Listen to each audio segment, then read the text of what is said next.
Welcome everybody and welcome to the Service Delivery Committee meeting. We're here in Blackness Road in Dundee. Thanks to Scott and the team for hosting us. Thank you very much. I was just telling some others before the meeting, this is the first face-to-face meeting we've had since March 2020, unbelievably, when we last met in Inverness. So thanks to everybody for that. Looking forward to an informal discussion afterwards, Scott, with you and the team. So hopefully we can make that happen.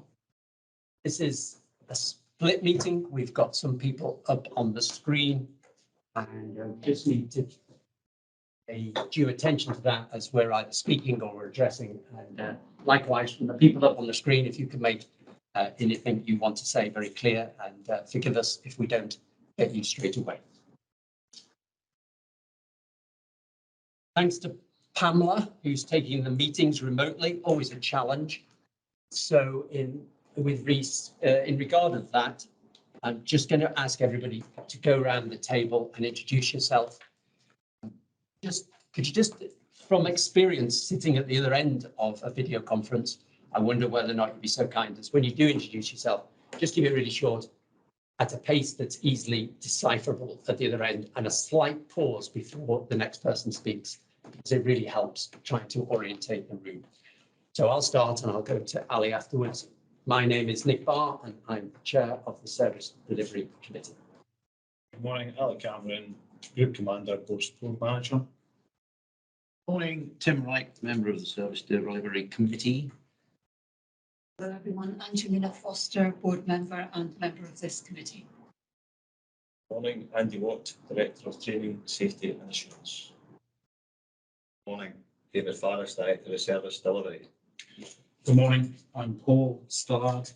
I'm a board member and obviously a member of this committee.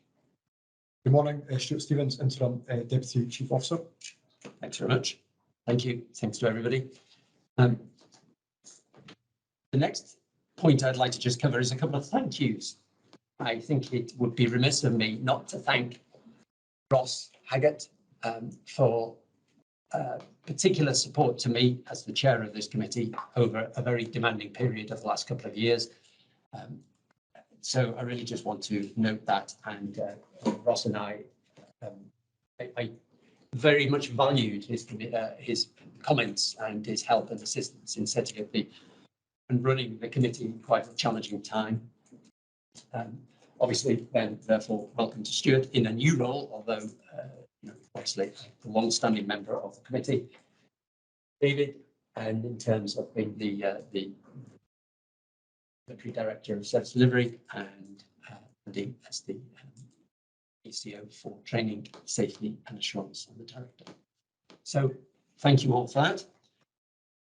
We'll be aiming to take a short break around 11:30, and that will give you something to hold on for.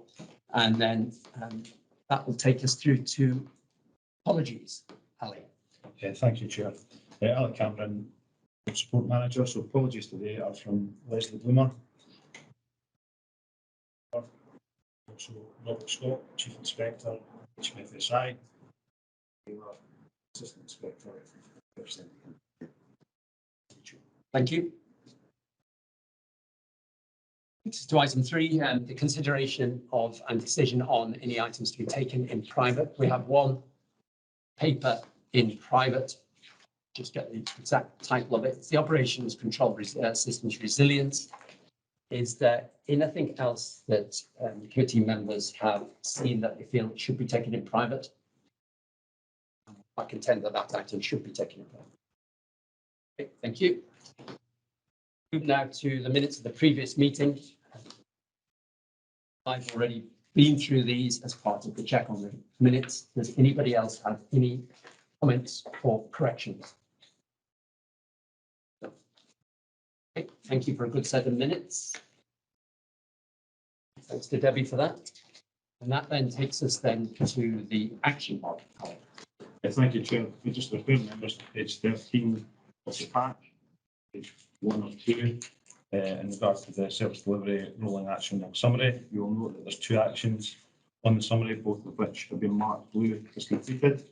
Just to confirm that committee members are content with the position statement updates and for these to be removed accordingly.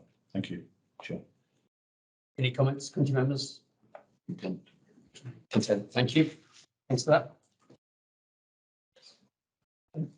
Going into item 7, the service delivery update, and handing over to Stuart. Thank you very much, Chair. Good morning, committee and colleagues. And just to echo next point, it's really positive. Welcome to see the members from the local area in attendance today. I hope you take some value from attending this morning. So, as always, we're presenting the service delivery update report, and this spans the period from the 13th of May when we last met until the 13th of August.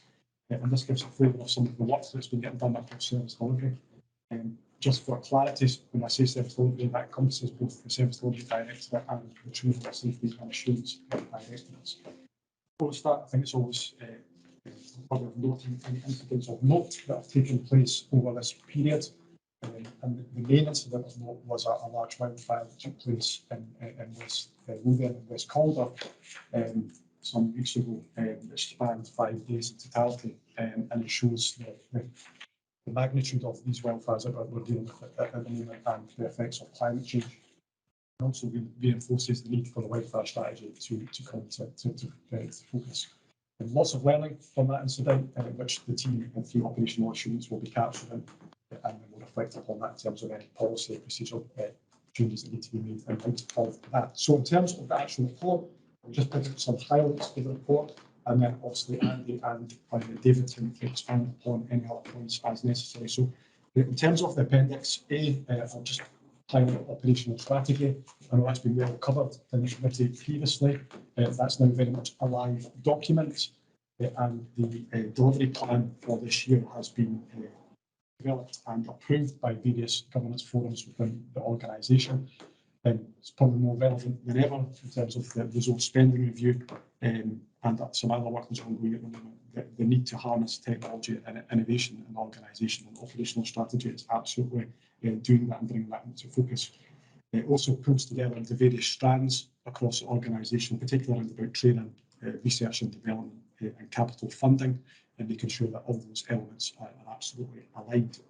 I'd also highlight the staffing solutions team work. I know the board have been updated by David on this previously at full board, but just to highlight again that some excellent work on progress being made through this in order to manage the very challenging position the organisation finds itself in terms of the particularly pension remedy and also the COVID recovery work. Some good progress on the all-call migration, and we absolutely see that as a fundamental element of bringing resources and skills into the organisation who come with skills, particularly with drivers. And I think it also creates that pathway from retained into on-call into the whole time. And I think that's very attractive for individuals who may consider joining the on-call in the future. It should also be noted that the work of the staff and solution team is having a positive impact on reducing free-range overtime, and it's well below where we anticipated we might be. So very positive in that regard. I'd also highlight the Operationals Command Seminar that David and I hosted back in May. This was really brought to light both in terms of post-COVID, the need to bring us back together and start to have more focused CPD, and moving away from just response to the pandemic, but also some of the issues that are emanating from the pension debt remedy, most notably the loss of quite significant experience within the organisation. So, really focused on changing the culture of our organisation, and we see this as one of the ways to do that by bringing command officers together, creating that very strong team ethic in terms of how we respond to incidents, and supporting that overall culture change, being more about learning and supporting and mentoring as opposed to being an organisation that perhaps is overly critical of performance. We also have a high turnover of flexi-duty officers, so we need to support them in terms of what is quite a considerably challenging role to make sure they're fully supported and inducted into the role. So very, very positive. It's the starting point, it's certainly not the end, and there'll be a number of other seminars that are run quite quickly in the back of that as well.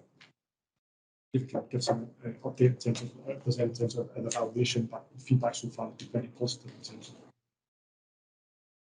OC call handling response times. This was obviously asked for by the committee, so we've included some narrative around about how we monitor call handling and response times to give the committee some assurance around about that. It's very actively monitored through the continuous improvement forum within service delivery, And as I say, let's provide some details on about some of the factors that contribute to call handling times, most notably experience, challenges with the systems, and incident types. And it's probably very relevant within the North, because the North, in terms of incident types and control, can have very remote rural incidents, wildfires, flooding, etc., that can take a large amount of time to, one, identify when the incident is actually taking place, and two, for the crews to arrive at that incident. So, but just to give the assurance to the board that, the committee, that's actively monitored through the service delivery. Chair, can I ask a question on that, or would you like to take questions at the end?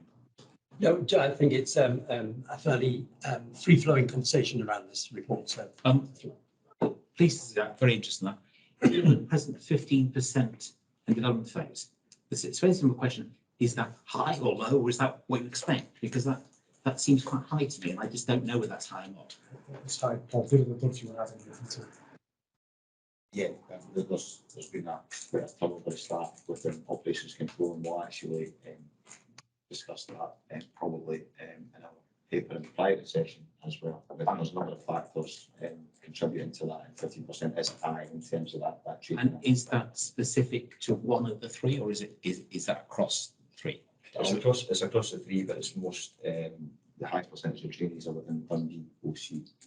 Oh, right. Okay. Sorry, thank you. Well, thank you. The next item, prevention protection and highlight, is the Glasgow School of Art Fire, and we continue to learn the lessons from this. We were contacted by an industry expert who was involved in the Piper Alpha investigation, and he's had a very positive meeting with David Dooley and the team in terms of that human behaviour element that we perhaps don't focus on fully in terms of our fire investigation processes, and indeed our health and safety processes as well. So we've made a really good link with him and academia, and we're looking to improve some of our approaches, utilising his experience. In terms of fire safety enforcement, it's very notable to see that competency framework work is now coming to fruition.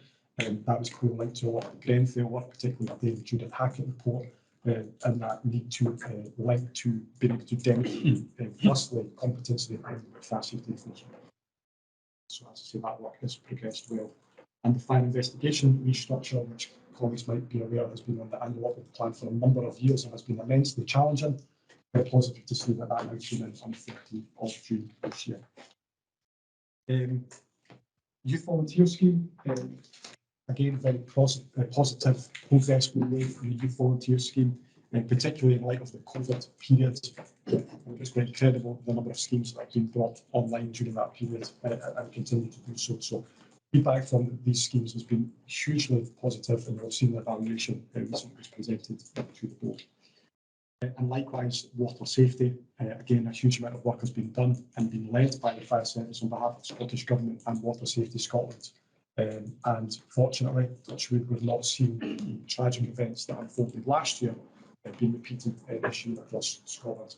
And as recently as this week, there's been quite considerable work done on the Clyde, where we do get a lot of water rescue incidents, working with businesses along the side of the Clyde to educate them on water safety and provide equipment in order to rescue people from the Clyde. So a huge amount of work has been done on that.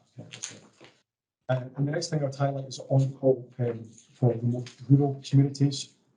Again, very, very positive work now emanating from the on-call programme, and we can see that that's now beginning to translate into quite considerable increases in the number of applicants and firefighters into training in remote rural areas. At a 400% increase in one area is quite significant. So thanks to David and obviously the RPS on-call programme for that work they're doing. It's not just in the north, it's across Scotland. So there's another example recently in the report about DG as well. So really, really positive work being done in that regard. And the last thing I'll just highlight before I bring colleagues in is Emergency Services Training Collaboration Group. And again, in terms of resource spending review, even more important than ever, that we're collaborating with blue-light partners, and we can see the impact of the driver training collaboration and sharing driver training resources, which are very finite across all those organisations, being pooled together, and we've had drivers being trained and accredited through Police Scotland. So I think it's very positive in terms of that blue-light collaboration work. So, Chair, I shall pause there. I'm happy to take any questions or bring my colleagues in. Thank you very much, Stuart. Thank you. Just before I say anything else, can I just do a quick volume clarity check for those remote participants? I can see Richard. Can you hear us okay, Richard? Fine. Absolutely fine for me, Chair. Okay, all right. I just wanted to make sure. Thank you. It just really goes to show the vast breadth of work that the directorates do here. And we discussed the purpose of this in the past, and really I think it's important that committee members, particularly who are obviously not part, not uniformed members of the Scottish Fire and Rescue Service, really get a feel for all that goes on. And it's a good idea to showcase your work. And it's also an opportunity for us to ask questions on items that perhaps we didn't really even know were going on. So thank you. And thanks to everybody who contributes to this. I just have the standard note that I don't want that to get too onerous, but as long as you're assuring me it's not too onerous, I'm content with that report as it stands. And in fact, I'm very impressed with the report. Does anybody have any further questions to ask on the report? Angelina? Thank you, Chair. Yeah, a really good report. Lots of interesting things to pick out of it. I was intrigued to see the reports that there's benefits from sharing facilities with SAS and McDonald Road, and there's positive learnings coming out of that. It's a good thing to hear about. I'm a little bit worried about the WHO visiting my house if hoarding is now seen to be a certifiable illness. But to know that I've got a community garden in Campers Lane I can go to as well. I had a few questions around document conversion, but I'm guessing we'll cover that probably later on. That's an agenda item. I did have one tiny clarification piece that I'd like, if I can, without wanting to get into the weeds. It's on safe and well. It's about the ICT issues. Do I understand? Do us in, please, just the page there. Right. Oh, 9. It's okay. It's 9 of 18. Oh, there you go. Thank you. Thank you very much. Yeah.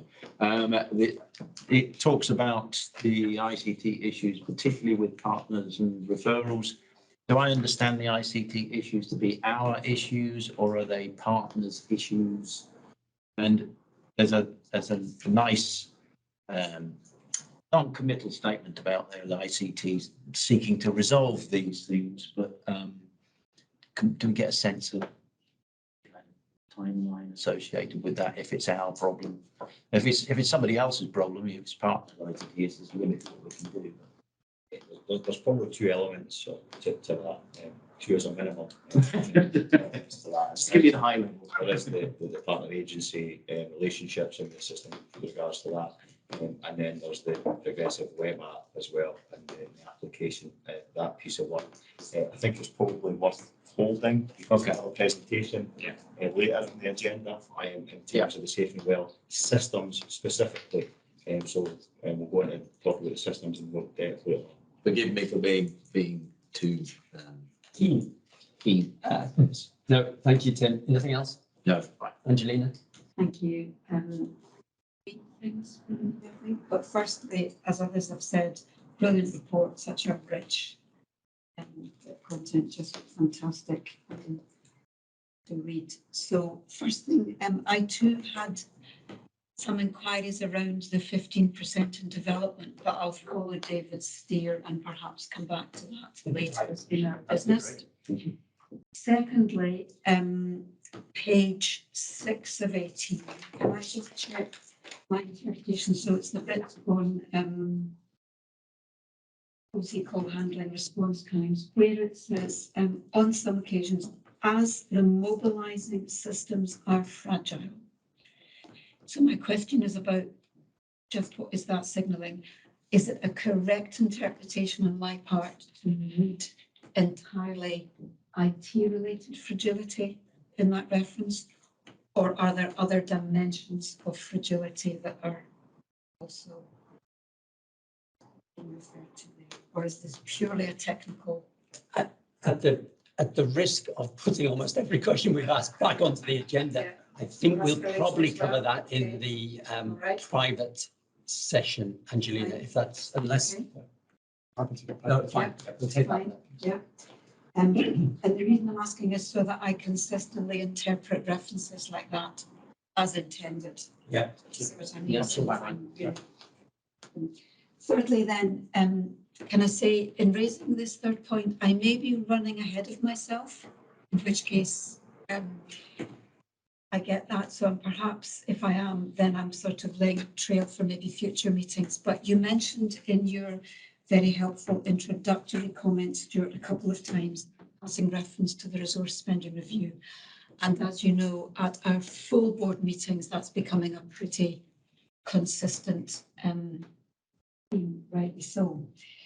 I just found myself perhaps looking for a little more early acknowledgement of that here and there in this report, if you see my point. Now, I understand it's principally a retrospective report, so it's not going to be entirely RSR, but if I could just illustrate what I'm trying to get at here. Page 5 of 18, where there's the reference to the staffing solutions team. Yeah. So page 19 of the main pack, 5 of 18 of the report. I think, I haven't checked back, but this reads as largely the same narrative and the same list of bullet pointed priorities for that team as we've seen before. And I think my question, come gentle challenge, might be, ought this not to begin to reflect some of that RSR consideration as well? Yeah, And if so, when do you expect it might do so?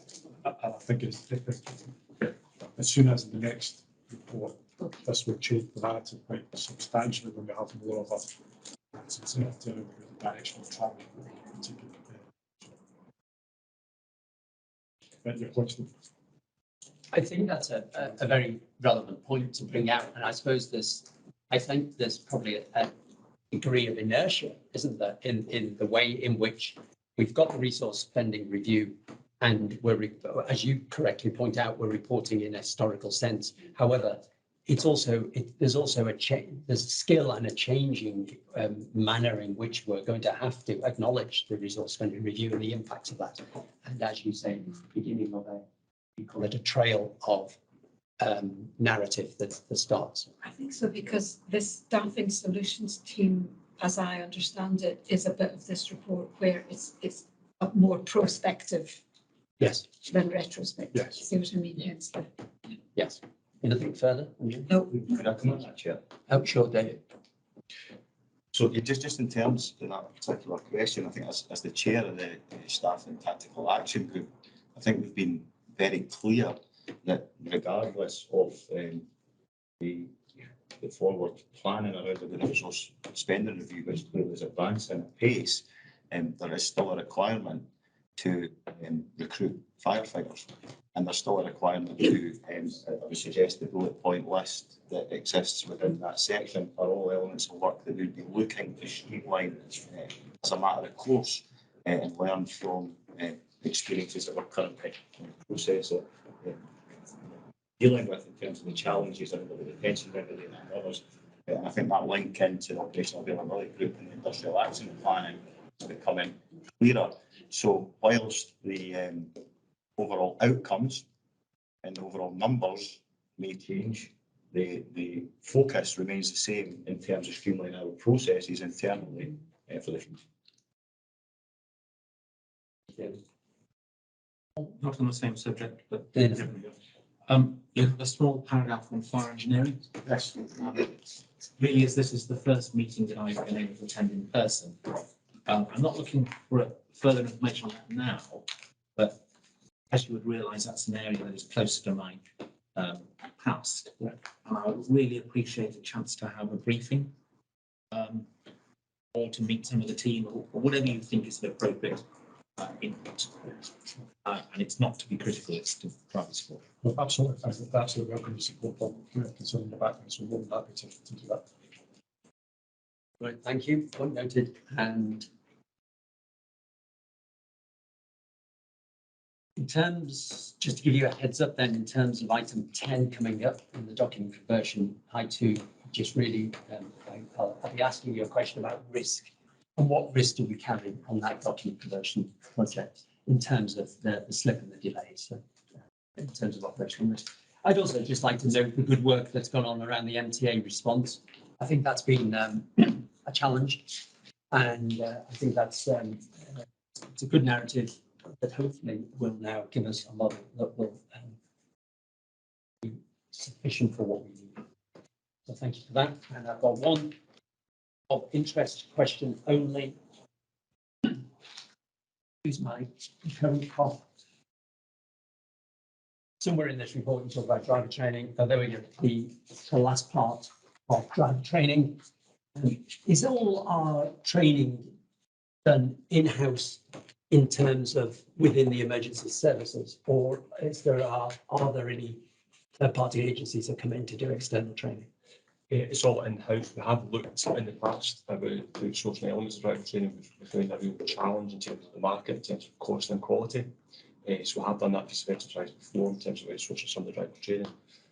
So it's all done in-house, and that's why we're trying to move towards a model of that shared resource across the 3 blue light services, which we're now starting to see a bit of progress. But it has been looked at in the past, and it has been a challenge for us to actually deliver on that outsourcing of driver training to try and create capacity. Brilliant. Okay, thank you. Thanks for that. Unless there's any further questions, I'll move on. No, thank you, and thanks to everybody that compiled that. Thanks, Stuart, for the overview. Okay, right. Item 8, and we'll move now to the quarterly performance report. And David, for your opening words, please. Yeah, thank you. We've got the performance report quarter 1 in front of us today. We have Chris Patrick with us, and Chris is going to take us through the report, and clearly we'll answer any questions. Thank you, David, and welcome, Chris. Thanks, Chair. Thanks, David. I'm hoping everyone can hear me okay. Just going to turn your volume up for those like me of slight hard hearing. Okay. Let me know when it's okay to start. I think you can probably start now, Chris. Okay. Chair, if it's okay, I will share my screen so that you can see the quarterly report.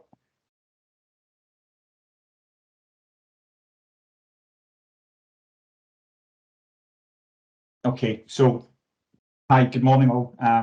Chris Fitzpatrick, Business Intelligence and Data Services Manager. So as per previous meetings, I'll look to cover the salient points on the quarter's performance, and happy to take any questions at the end by ACO if Harry's. Just to begin with a brief summary of operational demand before comment on the report itself. Activity was fairly evenly split across April, May and June, with slightly higher rate of incidents in April, which was accounting for 35% of all activity. In April 2021, we had recorded a daily average of 322 incidents, and that fell this year to 274. The reduction was in fewer fires reported, and that was almost 30% lower in that month alone. In terms of operational demand, there was a variance of around 360 incidents compared to the previous first quarter. Fires were 16% lower, which equates to 1,500 fewer fires.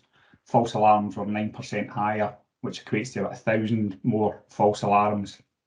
And non-fire calls continue to rise, with a 3% increase versus the previous first quarter. But we can see from further analysis that the main driver for the increase relates to the work that we're doing supporting partner agencies. The chart on the screen shows 4 subcategories of non-fire incidents with the highest levels of activity. With the exception of effect and entry-exit incidents, the remaining 3 are fairly stable. But flooding and water rescue incidents, they show clearly where seasonality is a factor, and weather phenomenon has noticeably influenced the last 3 second quarters.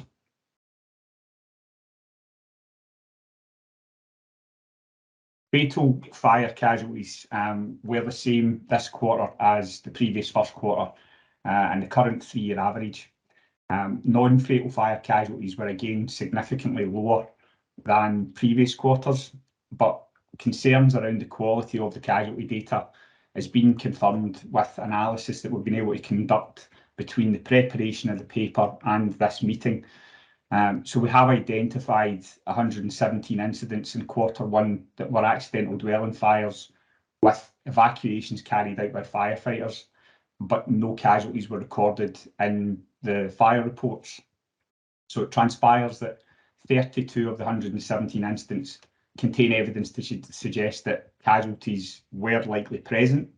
So this has been discussed with SFRS and the service delivery heads at the Continuous Improvement Forum, and delighted to say that all parties recognise the importance for us delivering accurate operational data, and SFRS has given his support to look at mandatory training requirements and IRS for supervisory managers. So moving on to the indicators. So those with a stated objective, we can see that 6 have achieved the targets that were set. This includes deliberate primary fires, low and medium severity accidental dwelling fires, home fire safety visits and fire casualties. But as discussed, the last one may potentially change. The targets that were missed were fires in non-domestic buildings, refuse and vehicle fires, fire fatalities, high severity fires, UFAS and high risk home fire safety visits.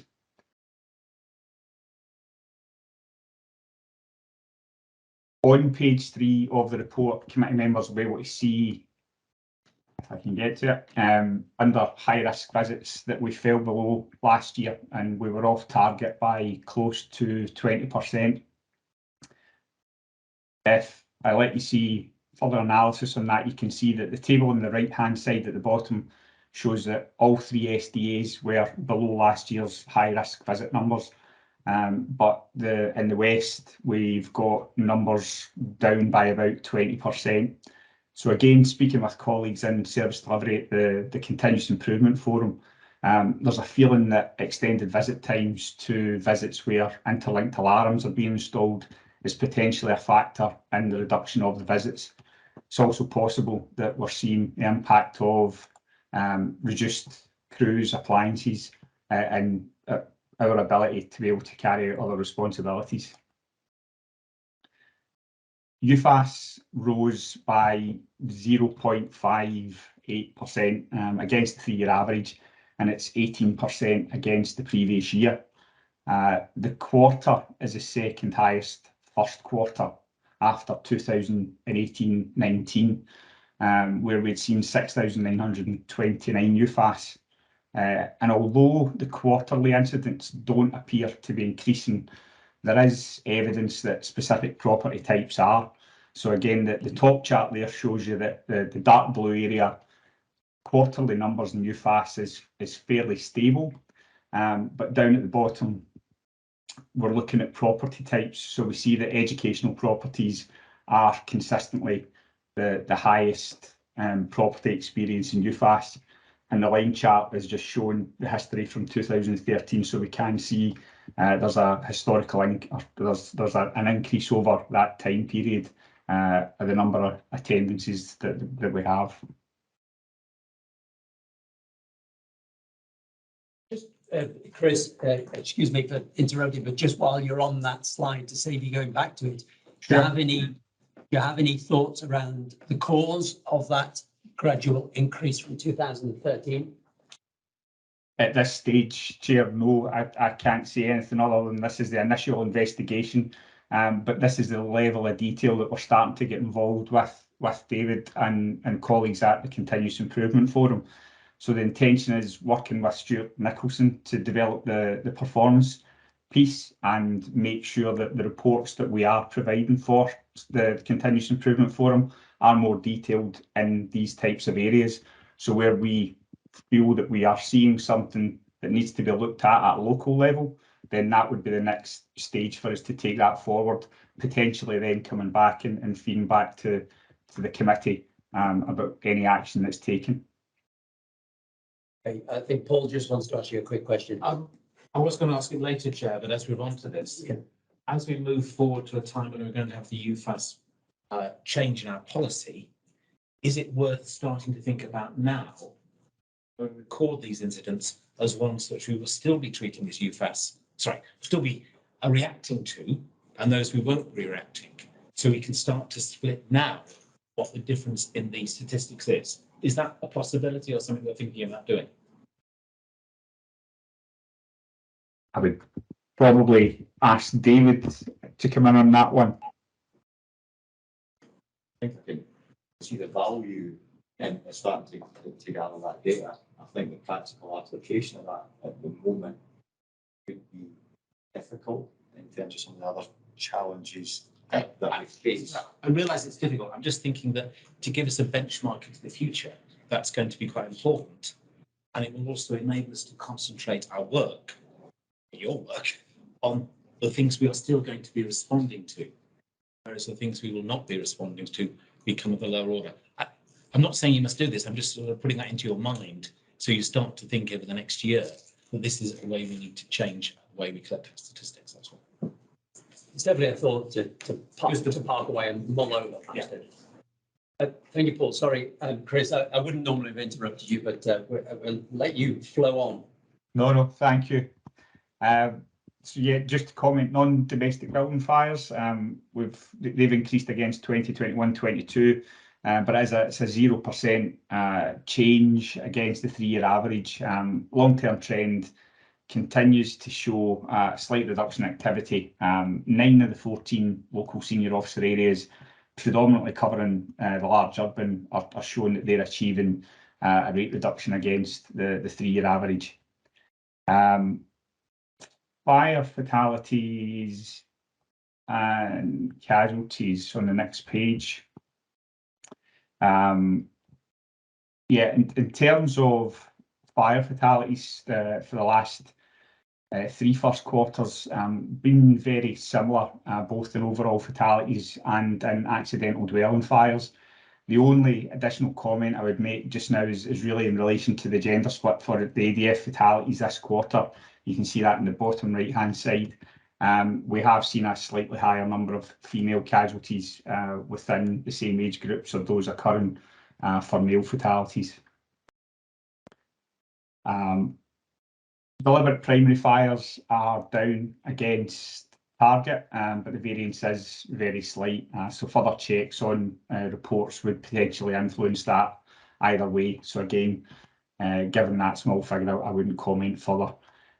Refuse and vehicle fires have reduced against the 3-year average, but it has a historical target of a 10% reduction on the 3-year average, and we aren't really seeing any kind of inroads towards that. So numbers for this quarter are effectively the same as they were in 2017-18. Accidental dwelling fires for low and medium severity have achieved target, but high has not. So rates across the last 3 quarters are very similar, and the 6-year trend doesn't suggest either increase or decrease. However, analysis at a more local level, we did note one of the areas stands out in terms of the percentage of accidental dwelling fires that are recorded as high severity. So on average over the last 3 first quarters, it's been around 10%, which is a bit higher than the others. So again, this is something that we are starting to look at, and we use the opportunity now with the Service Delivery Continuous Improvement Forum to discuss that at that group and see what support we can lend to trying to address that. Call handling and response times, there's been no real change worthy of note just now. And then lastly, availability down in the bottom right. We are seeing both on call and hold time, just with continued challenges to achieve higher levels of availability. But I believe that may be something that's discussed later today. There wasn't anything else that I was going to cover on the paper, but more than happy to take any questions. Okay, thank you, Chris. As ever, a comprehensive look through an almost infinite number of statistics and charts. So thank you for all your hard work with that. There are times when I think we should pause you after each little section to ask the questions on that before it goes out of our minds. But let's just open that up for more general questions now. Please, around the table. Angelina? Just one thing, please. It's on page 3 of the paper. You flagged it already. It's the home fire safety visits up, but the visits to our high-risk groups down, which it just, is there any more light that can be shed on that? Is that a Pan Scotland figure, or is it looking like that Pan Scotland because that disparity is in a particular geographic place? It just leaps off the page, doesn't it, as a very odd That was going to be one of my questions. combination of stats in this report. Chris, David just wants to have a quick word. Cool. Yeah. Thanks, yeah. Obviously, we discussed this at great depth at the Service Delivery Reputation Improvement Forum because it is stark and very noticeable. And there was a number of, I think Chris went through a number of the, the thoughts of the heads of service delivery around about that particular stat.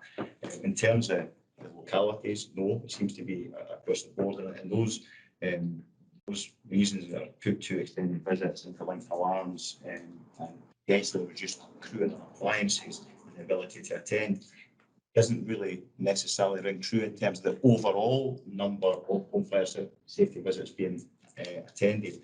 What an area that wasn't covered by Chris that was discussed in depth, I suppose, was the new smoke detection standard and the interlinked systems, and those people who potentially aren't high risk are visited because they claim to be high risk and are subsequently downgraded through their visit. So time is being spent potentially visiting what is thought to be a high risk member of the community and subsequently found not to be, and therefore it would be recorded in medium risk potentially, and therefore potentially skewing figures. Effectively, people looking to take advantage of the provision of smoke detection. Chris, I don't know if you've got anything to add to that. No, really good point, and apologies having missed that. And I think one of the ways we'll be able to look at that with colleagues at SIF is look at the risk rating pre and post and see how that's impacting across, because that should give us the evidence that you've just discussed. So yeah, good point. Thank you. I'd just like to add into Angelina's point now, and for the minutes, Pamela, there's an action coming up here. There is in the pipeline, there is a deep dive on home fire safety visits being created. At a earlier informal meeting, I had agreed with Richard that I would write to Richard clarifying exactly what the ask of that deep dive was around home fire safety visits. So the action, Pamela, would be the action placed on me to write to probably David then around home fire safety visits, outline exactly what it is and very specifically what it is we're after about the deep dive home fire safety visits, because it does touch on some wider aspects around value for money and limited resources. So so there's that angle, but also, I mean, that's the action, but perhaps when somebody reminds me that I need to do that, could they just also just remind me that we'll also just cover off the likely points of interlinked alarms and reduced crewing, etc., because that will only add to the picture.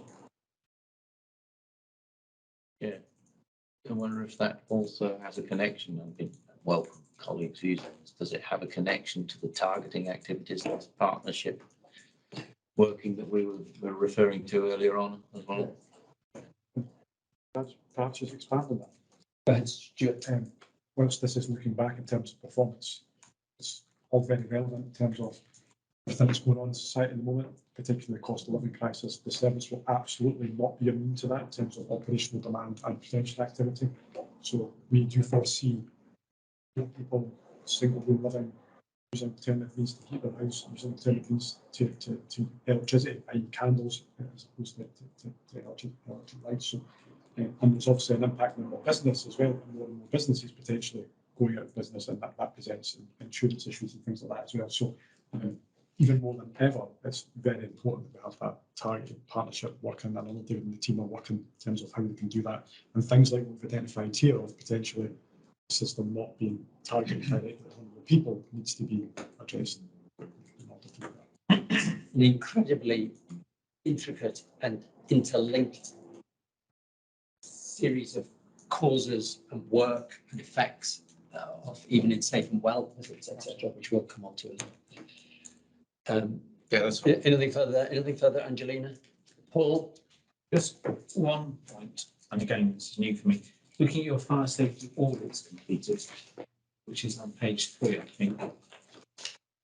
Unsurprisingly, there's a steady rise as we've gone further away from the virus, but we still have not gone back to the figures we were achieving in 1780. I'm not necessarily saying you should do. I'm just noting that. And for my information, does those audits, are some of those entirely desktop, or are they all involved a visit? Yeah, so those are full fire safety audits. So they include a visit. They involve a visit. What we'd say over the last couple of years, because of COVID, we introduced, it was actually driven from a local area, a virtual audit. So some of them are done. Yeah, so some are still done virtually, but primarily they're done physically as well. But there's a blend, particularly in rural areas. Just to point out in terms of the 17-18 numbers, what that doesn't factor in is decisions made by the service in 2017 reduced the number of fire safety officers that we had, and we've looked to reverse that over the last couple of years, and you'll be aware that we brought in an additional 15 fire safety audit officers last year as well, so we can start to see the numbers come back up. However, the number of audits in terms of output is also based on competency of those, so the less come to that, the less visits. I just wondered what our target was for that, or what our intention was. Are we aiming to go back, stay around 1,500, or are we aiming to move it up? As the competency comes through, that we go up to rate. So Right, so go back to that. there is an actual target per fire safety audit officer, the number that escapes me. Don't worry, it's more about direction of travel. But it's there, absolutely. Thank you. Thanks. Anything further, Paul? No. Thank you. A couple of questions generally, or a comment from me initially. I do have a concern about the quality of data recording sometimes that we talk about, in terms of accurately recording when we go to an incident and recording that. You know, to me, it's absolutely vital and essential that crews record what we do. I'm thinking of any further implications of the actions that have just been carried out is one thing, but also for future reference in terms of data handling as we go further, justification, etc. So I know you're on it. I know you'd share those views, but you'd have the full support of the committee to just really do absolutely everything we can. It's onerous without a doubt when crews, when crews are busy and they're doing things, but at the end of the day, we really do need to know what's gone on. So statement to the obvious. And we make big decisions on the basis of the data that we collect, so it has to be accurate. And we're fairly confident that the actions that we're looking at putting in place will mitigate against that to a certain degree, and as much as that we're fairly confident that the turnover and churn of staff at that supervisory management level is such, it's now that a refresh on how to gather the data, the definitions of a casualty, because Chris alluded to some of that work, which wouldn't necessarily trigger in terms of recording as a casualty, but we need a definition. So it's just about clarifying that with supervisory managers and ensuring that everybody is working to the same criteria. So that's a piece of work that's engaged in just now. No, it's marvellous. Thank you. And I think I wouldn't be expecting you to be doing. Taking us to page 5 now and looking at the OI inspections carried out. And again, on the theme of, I just wondered whether or not this the increase up to 821. Is this a push particularly around that angle on your work about, you know, is there a reason why we've gone up significantly, even from post-COVID times? I mean, there's certainly the COVID recovery element and what was, you know, catch up from there. So, you know, clearly year on year, you would have your annual allotment of OI visit to be done per station per watch and down to that level. And clearly some of those were not carried out through COVID times, and therefore there's a over 100% attendance of OI visits during the period. And then, okay, yeah, absolutely understandable. Does that, and I know we're down in the weeds here a little bit, and perhaps that's not perhaps where the committee should be going, but I'm just interested to know the impact of things like that, because and obviously it's critical, isn't it? An operational intelligence visit, trying to update the report. What impact does that then have on home fire safety visits? If your crews are out, the crews are out doing that, they've got less time to be doing other things. Does that have an impact? And well, there's a number of different parts of the organisation collect both of those types of information, both in terms of the home fire safety visits through our crews and through our community safety teams, and also through OI, through our operational intelligence officers and operational crews and our RVDS support watch commanders and so on and so forth. So there's a number of avenues for collecting that information. Targets are targets, and if crews are going out to do their home fire safety visits, there would be an expectation of that, as it would be with OI. So there's a number of people collecting that information. That is, to my mind, not down to specific instruction. It's about that catch up. Okay, that's fine. That's fine. That's probably a bit too much detail for us. And that was it from me, I think. We've got the action around the deep dive into the home fire safety visits. Thank you very much. Does anybody have any questions externally to the room? No? Okay. Thank you very much, Chris. Excellent report as ever. Thanks, Chair. That takes us to 8.2 and straight across to Richard. Yes, good morning. Thank you, Chair. Richard Wetton, Head of Governance Strategy and Performance. Going through our normal canter through the HMI inspection plans and progress against them. So for you, for the committee, this quarter, Chair, we've got 4 to look through, 3 individual inspection plans and action plans, and the normal local area inspections national recommendation plan. As always, Chair, I'll take them one at a time, pause at the end of each to allow for any interaction with the committee or any questions. So the first one is the operational risk information. The report, as the paper says, was published in February 2019. The majority of actions are complete. As you can see in the appendix, progress to this quarter has remained limited, with the outstanding actions, majority related to the Emergency Services Network Connection Project. The updates that we have there from the different projects are up to date as of this month.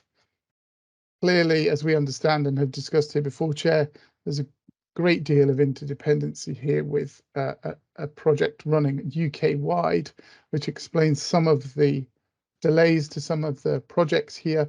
However, there has been some progress on some of these, as members can see, particularly in terms of thinking about the in-vehicle solutions, although still slipped, is progressing with some commentary there from ICT, and also the GTAC tablets, which are also there. So overall, for this operational risk information action plan, the plan remains red. This is due to those timescales slipped. We're still overall 90% complete. Thank you, Chair. Thank you, Richard. I have to change to my special glasses just to be able to read this. Does anybody have any Any questions on this action plan so far?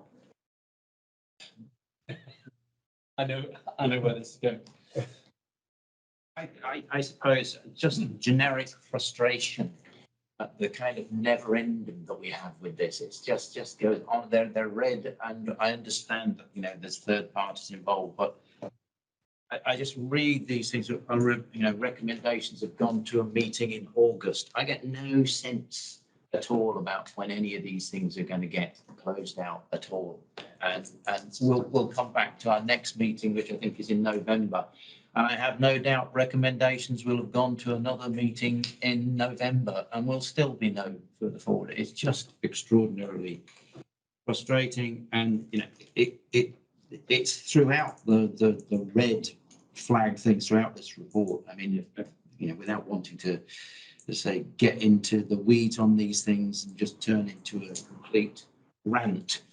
If I look at page 55, you know, we've had a meeting take place in June.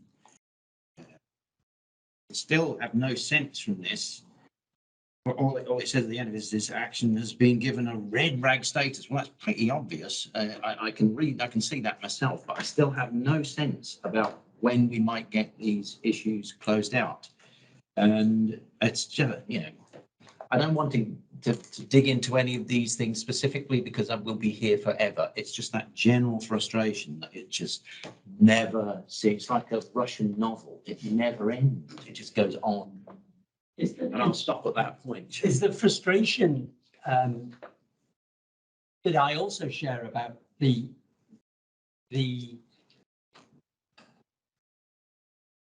inherent inertia of the programme when it's interlinked with so many other things, is your particular frustration that you just voiced there to do with the narrative that we're provided to give you clarity or an understanding, or just a more broader frustration about the inability as a service we have sometimes to influence other? It's a bit of both in as much as it's this ongoing sense that these things never get closed out, but the narrative tends to be this and so I'll give you the generic narrative. You could slap this in every single response that we get, I think, on the red ones. And I'm not pointing fingers at anybody in this room. It's just a frustration. The narrative will be something like this continues to be a problem. Recommendations have gone to a meeting that take place in the same month that this meeting. We have no sense what those recommendations are. There's no indication of when any resolution is going to come about. And we'll come back to our meeting next time around, next quarter, and it will say essentially the same thing. It just doesn't give me any sense of when we can see some of these red flagged things getting closed out. Okay. Sorry. Can I comment? Well, there's a couple of things about. I think, first of all, there's a discipline on our part in terms of the due regard we give recommendations. So the example you provided there, we've given that example due regard. The actual ability to complete that action is not within the gift of the organisation. It sits with another organisation. Yep. So we should be brave enough to say that doesn't sit with our organisation. We can't take that forward. However, it won't drop off because it will be captured elsewhere in the organisation and on the annual operating plan or within a directive or whatever it may be. The second point in terms of, and I totally agree, there needs to be a path to green, almost beside it to say, what is it we're actually doing to resolve that issue? And I can pick that up with Richard and the team to say, we need to articulate that more as opposed to just saying, Sure. It went to a meeting. So your point is absolutely well made and taken on board. Thank you, Stuart. Apologies for that. Not at all. Excuse me, sorry. I actually wonder how significant this is. Because as you say, and in fact, you said what I was probably going to say, this is not within our gift. And we are being pulled about by other people, as I understand it. And therefore, I think it's quite right that we should treat it with due regard because of where it came from. But I do wonder if the sort of the panoply of red and everything gives it an undue importance. And we should be quite honest about this. And this goes as a footnote to another report and doesn't sort of a large splotch of red there, which you think there is a problem. Because I don't see this, as I understand this issue, it's before my time, is a problem for this Absolutely. fire service. Absolutely. We are caught by something else, and we should be big enough to say, yeah, that was a really good idea, and we'll do it when we can. Yeah. And we've been guilty of that. We need to get better at doing that. Another thing we're guilty of is given it due regard and they've gone beyond what's been recommended. Indeed, you're jumping a lily, which is absolutely back. Yeah, absolutely. Instead of saying we've met the spirit of that recommendation or the actual intent of the recommendation closed. Yeah.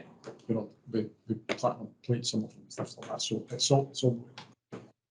Noted. Richard? Yes, thank you, Chair, and thank you. Echo Stuart's comments, and we have discussed this very issue at the internal meeting where we talk about these things. Indeed, I was fortunate enough to have a conversation with the Chief Inspector last week on that very issue in terms of due regard and move from the services perspective to close off recommendations where we have given due regard and can clearly evidence it, but we are unable to meet the entirety of it just because of the interdependencies. However, that issue, as Stuart says, around just being a bit clear in terms of capturing the requests we make to project teams, we can certainly do that. Okay, thank you. Just to sort of sweep this up a little bit.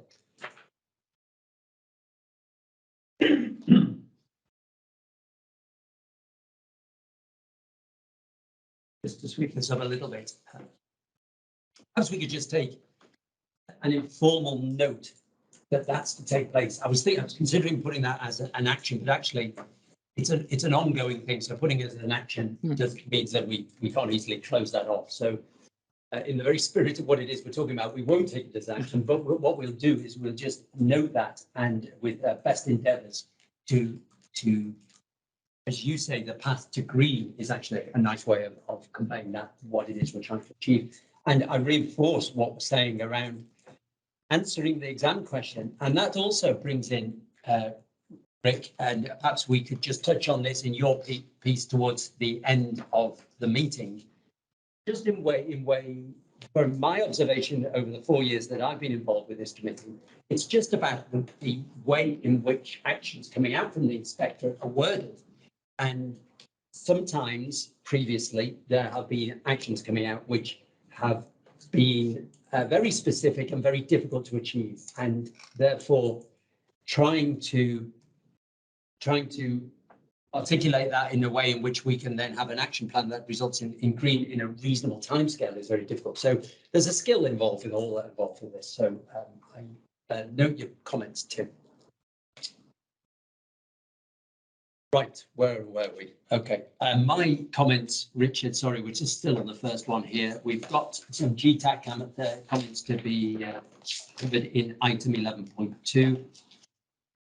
And just a note for me, and it doesn't require any comment, but I'm looking at ICT capacity issues around action reference 4.1.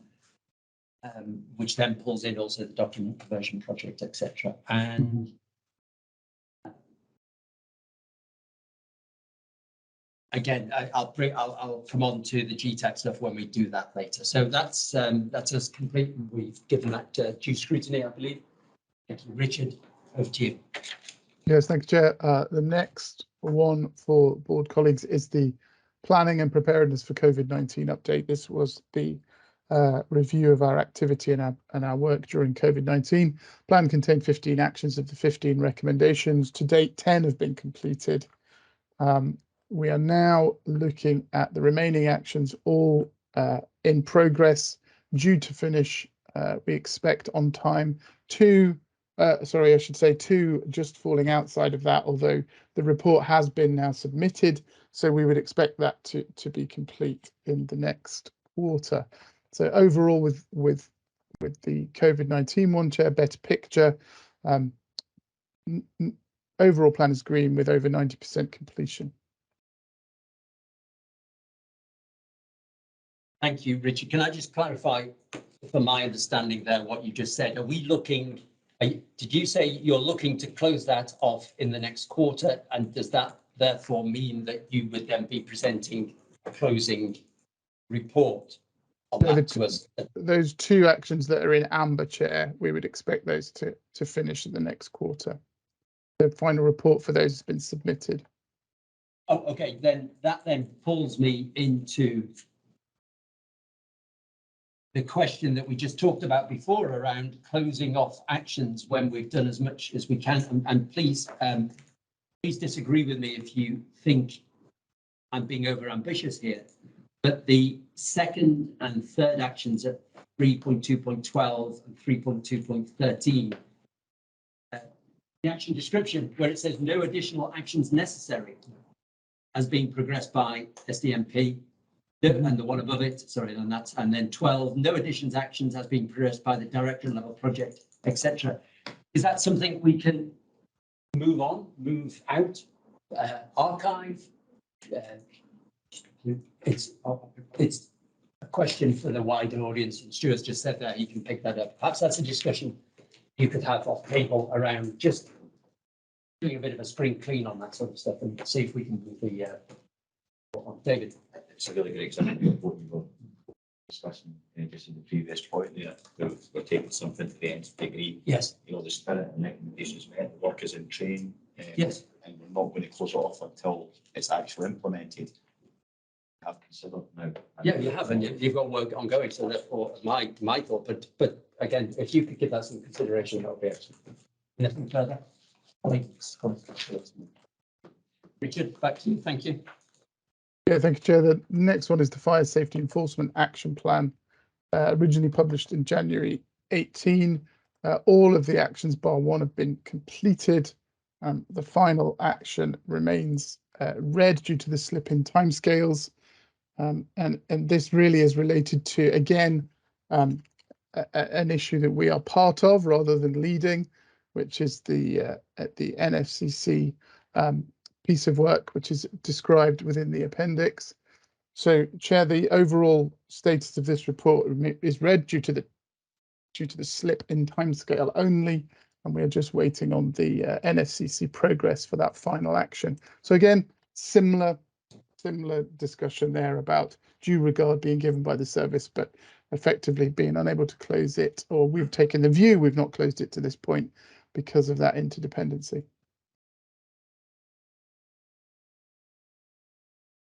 To avoid repeating the previous discussion, then I won't.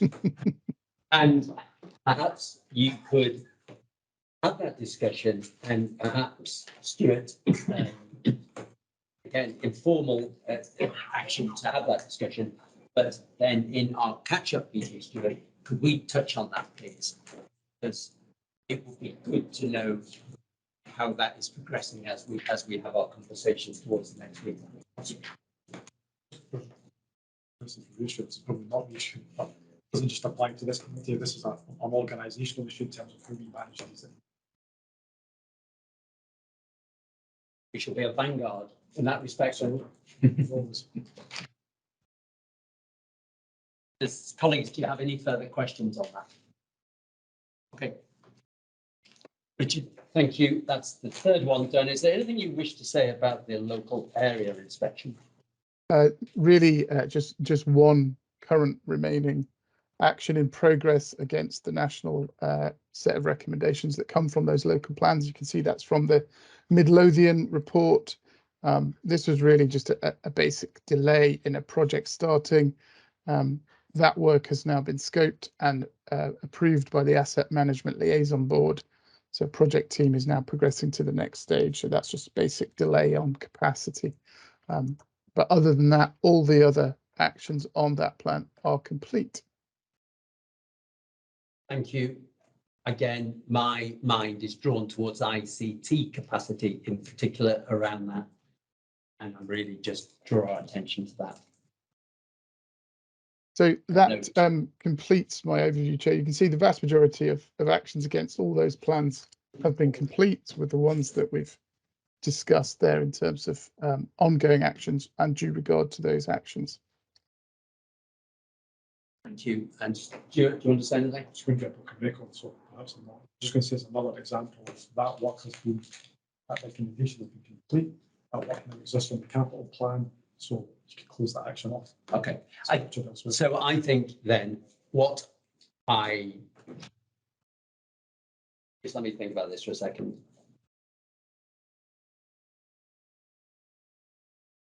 Yeah, I'm going to just leave it as an encouragement from the committee and members for you to look with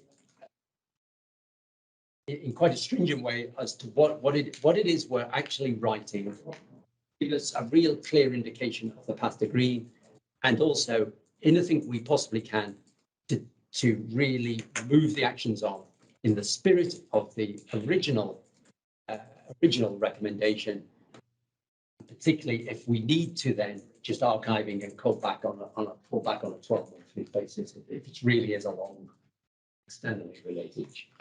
And we'll catch up in our course of the Okay, thank you. I think we've given that a good degree of scrutiny. And thank you, Richard, and thank you to all those going to contribute to that. That then takes us back to item 8.3, the youth FAS update. And David. Thank you, Chair. Yeah, the paper provided 8.3 discussing this for implementation work group and the work plan on UFAS. And clearly we've had a discussion already today on UFAS. And this is the plan in place to bring in the new UFAS procedures. And the date for implementation is now the 3rd of April 2023 currently.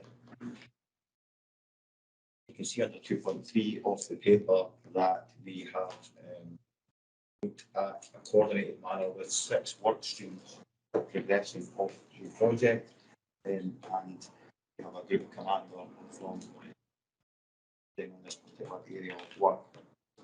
Under 3.2, you can see the priority of the preparing for implementation work group. We have been developing the communications and engagement plan, which was agreed on the 17th of May. Under 3.3, you can see a number of areas, and I'm not going to go through those. Members will have read the papers, but a number of areas that are currently being worked on. But what is notable is that internal and external surveys and internal and external engagement are high on that particular area of planning. LSOs will be prepared and will be engaged with in terms of the plan forward, and there will also be postcards provided to duty holders and be handed out by relevant P&P staff or operational crews who are attending buildings that we attend for automatic fire alarms routinely. There will also be an engagement event for duty holders themselves, and the service will run that as part of the work on the back of the external survey. 3.9 clearly is an area that we need to consider, and that is that all work streams are continuing to target the current implementation date of the 1st of April 2023. However, we recognise the interdependency between this launch date, the new response model, and the availability of our systems and Sistel to support this. Project Review Board for the UFAS project received regular updates from Operations Control via the CCF project to ensure close alignment and dates adjusted to reflect any changes. Any questions, Chair? Thank you. Again, ongoing massive piece of work, and thanks to all involved. Colleagues, Tim? Lena, questions? No. No. David? Oh, sorry. This is good. I thought your 6 work streams were logical and sensible, and I'm pleased to see the progress going on. know you have to work for a set date, and that's fine, and hopefully we'll meet it. The one work stream that did slightly raise an issue with me, and that's the work with the alarm receiving centres. This is page 66 of the entire pack. It's probably about the last page of this particular paper. You took the second one there is a draft operating agreement with alarm receiving centres, which was due for April, and you've got it down as 25%. And as far as I can see, the last note on that is May. I wondered if that had actually been achieved yet, because obviously these bodies are commercial operators, and it's quite hard to work with them, and it's quite hard to have operating groups. I think it's really difficult tasks you've got to do, but I just wondered how we were making progress on that. Apologies, I don't actually have an answer to that particular question. What I do have is Ali Perry coming into the meeting shortly to give us a discussion on the safe and well systems to introduce that. And Ali chairs in this particular group that we're discussing. So if we can defer that question. That would be- joins, that would be Ali. A very sensible solution to that. Thank you very much. Do you have anything further to add? Oh, could you just remember what you just asked? Oh, yes. I'm David.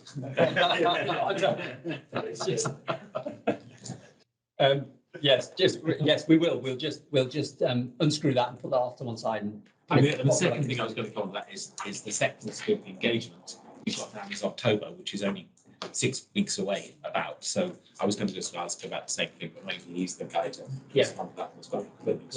We'll jump that into. And I don't have anything to add either. Just check nobody else is going to ask any questions. No? Okay. Thank you, David. And thank you, Paul.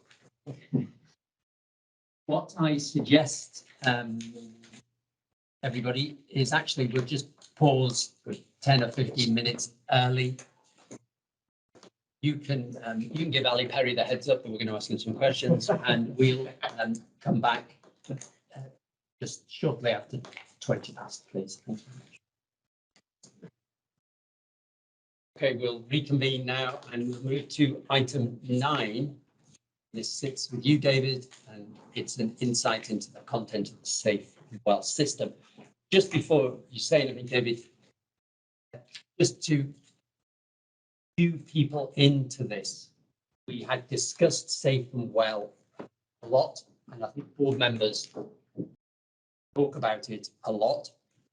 And it was we were aware that there was a vast amount of work behind the scenes that perhaps we weren't aware of. So that was the genesis of this idea of having this paper. It's also so interconnected with other aspects of a lot of our concerns and discussions that we have within this meeting, that it's a very timely piece. So over to you. Okay. Thank you, Chair. Can I just confirm, would you like to take Paul's question before this paper? On the last point that we were discussing? That's a good idea. Thank you very much. Okay. Let's pause what I've just said then and go back to that. So if we just rewind slightly, Ali, question raised by Mr. Scholar. Yeah, apologies for sort of putting you on the spot. We're talking about the UFAS system and the chair for the rollout. And I would preface anything I say by saying this isn't critical. I'm really impressed with what's doing and the 6 work streams, if I remember correctly. And the question I asked was a very specific one. I think what the last of the 6 targets was about the agreements with the intermediary stations, the call centres. And I think you had a target date of April for having an agreement with the call centres. And that was marked as only 25% complete in the report. And the last note I could find on it was May. And I just wondered where we stood on that. Sure. Thank you very much for the question. And the comms plan itself that this will be part of we're awaiting an appropriate implementation time in line with other relevant pieces of work going on within the service to see exactly what is the implementation date going to be for the new UFAS or AFA response model. So that's tied into a number of other considerations that we're waiting for clarity on. We don't want to press too early on that, so that we go out and engage, deliver information, and then we find out that we've gone too soon and we need to redo that engagement. And we don't want to partially do something. We want to build the trust of stakeholders and ensure when we do go out and engage with the comms plan that they are that we're fully ready for full implementation. So the the push, if you like, to get that completed, the foot's been taken off the pedal slightly given the extended timescales. However, we are working very hard, and I think reflected in that hard work, when we did the workshops at the start of the AFA review, we had one alarm receiving centre and one associated body came along to those workshops, and that was a result of significant engagement, and we were engaging through contacts within the fire safety environment with Colin Todd, trying to generate his referrals through him, through contacts within the insurance industry as well. We found it really hard, so I know that Scott has been focusing significantly on that, and although 17 that's listed is less than 50%, the challenges of engaging with these receiving centres have made that really difficult. And I think 17 is a huge success. The engagement of the alarm receiving centres offers other potential benefits as well for the organisation regarding the information they can provide when calls are received. So I'm delighted that we've got 17. We are building those relationships, but it is only 25% at the moment, and I know Scott is trying to progress it, trying to see if he can still bring further receiving centres on, but that is a reflection of where we are currently. I know the section a little bit, and I know how difficult it is to work with these people, so I'm not at all critical of you. If you are taking the foot off the pedal a little bit because of wanting to align this with the whole system, that makes perfect sense. So thank you for that. Thank you, and you've summarised much better than I put it in my response, so thank you. Thank you. Thank you, Alan. Thank you, Paul. Back to you, David. Okay, so back to the insight into the content of the Safe and Well system, and thanks for that introduction, Chair, in terms of bringing focus to what it actually is that we're looking at today. We've got some guest speakers, Ali's going to speak, and we've got Lynn and Kenny, who are clearly involved in the front end of the Safe and Well work. I think without further ado, I think we'll just bring in Ali to start off the presentation. Thanks very much. Thanks for the opportunity to bring Safe and Well to you, everybody. We have completed a pilot of the Safe and Well system. There have been some limitations to the pilot of the Safe and Well system, just regarding some challenges we faced, but we have gone out in areas across Scotland and completed an effective pilot. It's been able to test the process. Lynn Gow is the current project manager. She's taken over from the previous project manager, has really picked up the ball and has led that pilot, and is currently undertaking an evaluation of Safe and Well. And we're hoping to bring forward a paper that presents options on the future of Safe and Well. However, that has morphed into more of a wider consideration of home fire safety visits and Safe and Well. So that will be coming to the Service Delivery Directorate and then through to the SLT in due course. But I'll hand over to Lynn, and Lynn's going to speak very briefly, and then Kenny Christie has been with us throughout Safe and Well and is very much an expert on the system, and he's going to take you through the system and show the type of questions we'll ask. So I'll be quiet now and over to Lynn. Welcome, Lynn. Thank you, Ali, and thank you, Chair, for the opportunity to be here today. In the process of understanding how best to give you the insight into the Safe and Well system, it was considered rather than presentation that we actually run you through the system itself and do, which is why Kenny's attended today. So the Safe and Well management system consists of the 4 elements that Ali has mentioned very briefly. So what Kenny's going to do for you just now is run through a visit, given that the insight is best lived by seeing how the actual system will work in principle and in practice. Then the opportunity to answer any questions on the back of it will be afforded. So thank you. It's over to Kenny. I think he shared his dashboard with you all now. Thank you. Thanks very much, Lynn. So I'm just going to take you through the process that's one of our operational personnel or one of our community action team would take upon receiving a referral from either a partner organisation or through the self-referral on the website. So what you're seeing on the screen is the due list. All personnel would have access to this due list, and the visits that you see here are 2 I've made earlier. They've been populated through the partner site. As I said, it could be populated through the self-referral, so someone could go on the public website and input the details of themselves or someone else to raise a referral, and as long as they tick the criteria or they hit the criteria for safe and well, then they'll be offered a visit going forward. When I go onto this site, it's very intuitive in terms of where the priority lies. So there's 2 visits that I put on this morning. One is highlighted in red and one is in white. The reason that the top one is highlighted in red is because that is considered a time critical visit as per the criteria, and I'll go into that in a bit greater detail as I show you the form going forward. At first glance, I can also see the basic details, so where it is. I've set the preferences on the system to my station, so that stays on the system, so anytime I log in I can see the visits that are pertinent to my particular station. When it was requested, Kenny, yes, of course. Kenny, it's Nick Barr here, the chair. Can I just ask you just to pause for a moment, please? Before I just want to ask a clarification question to my colleague here. No problem.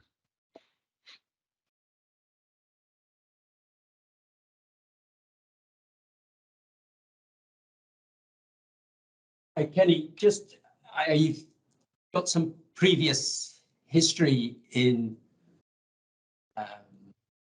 type of information you're talking about. Can you just confirm for me that these names and addresses are done for the purpose of demonstration only? Yes, absolutely. They're not accurate addresses, and the people within it are fictional. Apart from myself, one of the names is my own. Oh, okay, all right. I'm sorry. I know that might have been a bit over dramatic, but I just really didn't want to stray into personal identifiable information. Thank you. No problem at all. What I should have said is this is a test site, so all of the information in the test site is for test purposes, so it's all fictional information. Okay, thank you. No problem. So as I said, you see the name, the address details, when it was requested, and the referral type, which will state either partner or self-referral, the 2 different ways to get the information on the system.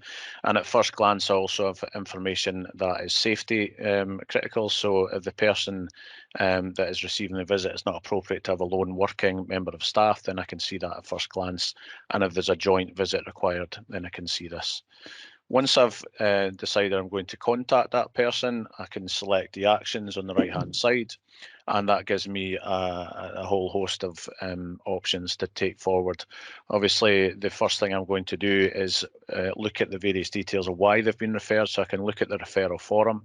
I can see the bespoke PDF that's been issued to them if it's a self-referral. Just for your information, that is information that is produced off of the back of the information that they give in the answers to the questions, which gives them a fire risk plan to keep them safe in their home until we visit them. And obviously there's other options within that. So hold on a second.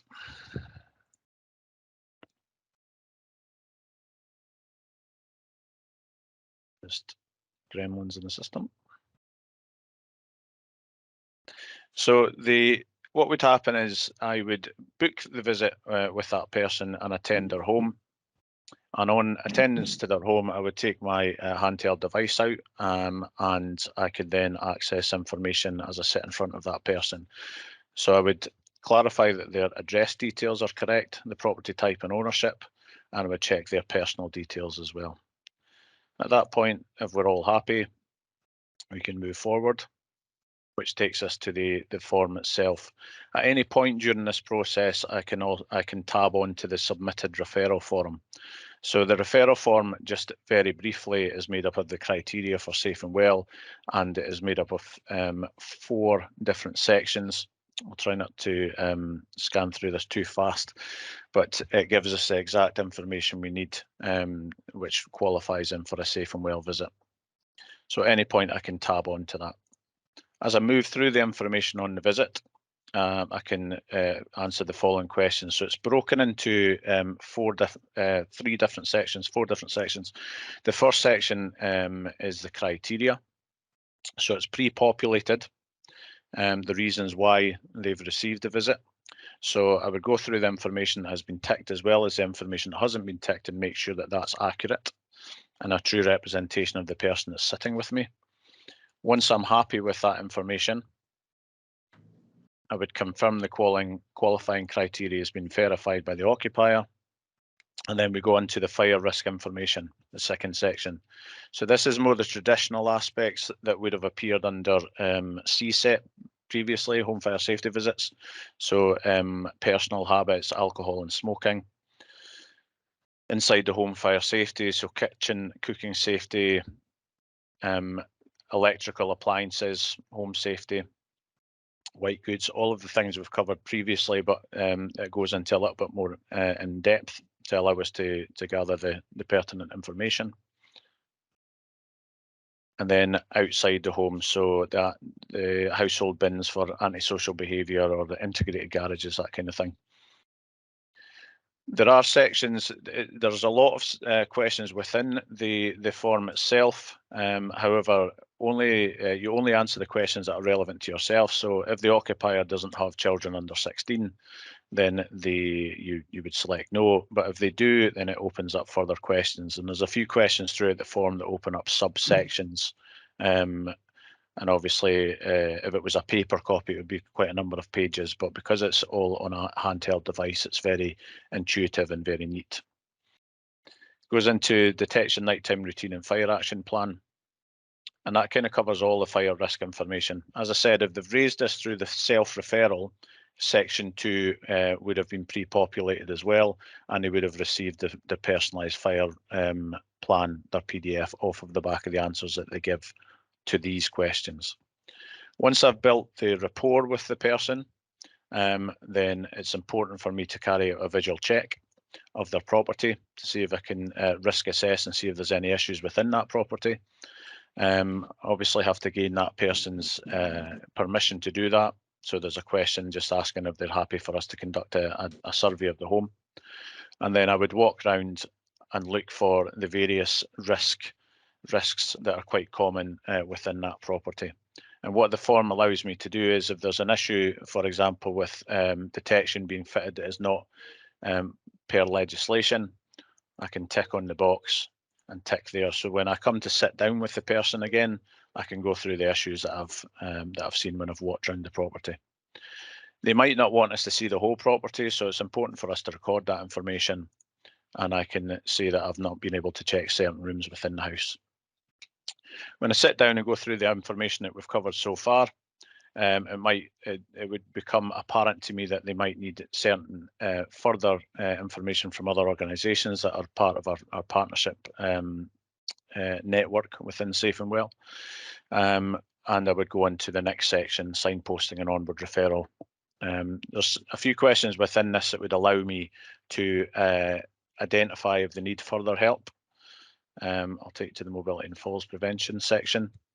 So the questions, again, I've got subsections that you would open up. So if they've had a fall in the last 6 months, you would find out the information. And then if they answered yes to any of these questions, then they would be offered a referral pathway if there's one available within their area. The referral pathways are dictated by what services are available within their postcode area, and that pops up automatically on the next page. And then they would be asked for consent for us to pass that information to our trusted partners. There's a few sections there, and that would pretty much be the basis of the visit itself. It's very intuitive. The system is very easy to use. It's a matter of just selecting each section as you go through, and it's automated. So if you are referring to someone else, that's made on the next page. You would give the consent, and then that would automatically and instantaneously go to a partner organisation to then contact that person about the information we've given them. So that's it. Short and sharp. If anybody's has any questions, I'd be happy to answer them. Kenny, thank you very much. That was very informative. Thank you. Let's see if any colleagues have got any further questions, or do we want to carry on with the presentation in a wider context? Okay, David. Is there more to come? I don't believe so. Lynn, would you like to come Yes. back in and just cover the salient points from the main body of report under section 3, please, and where what you presented fits in overall? Yeah, thank you for that.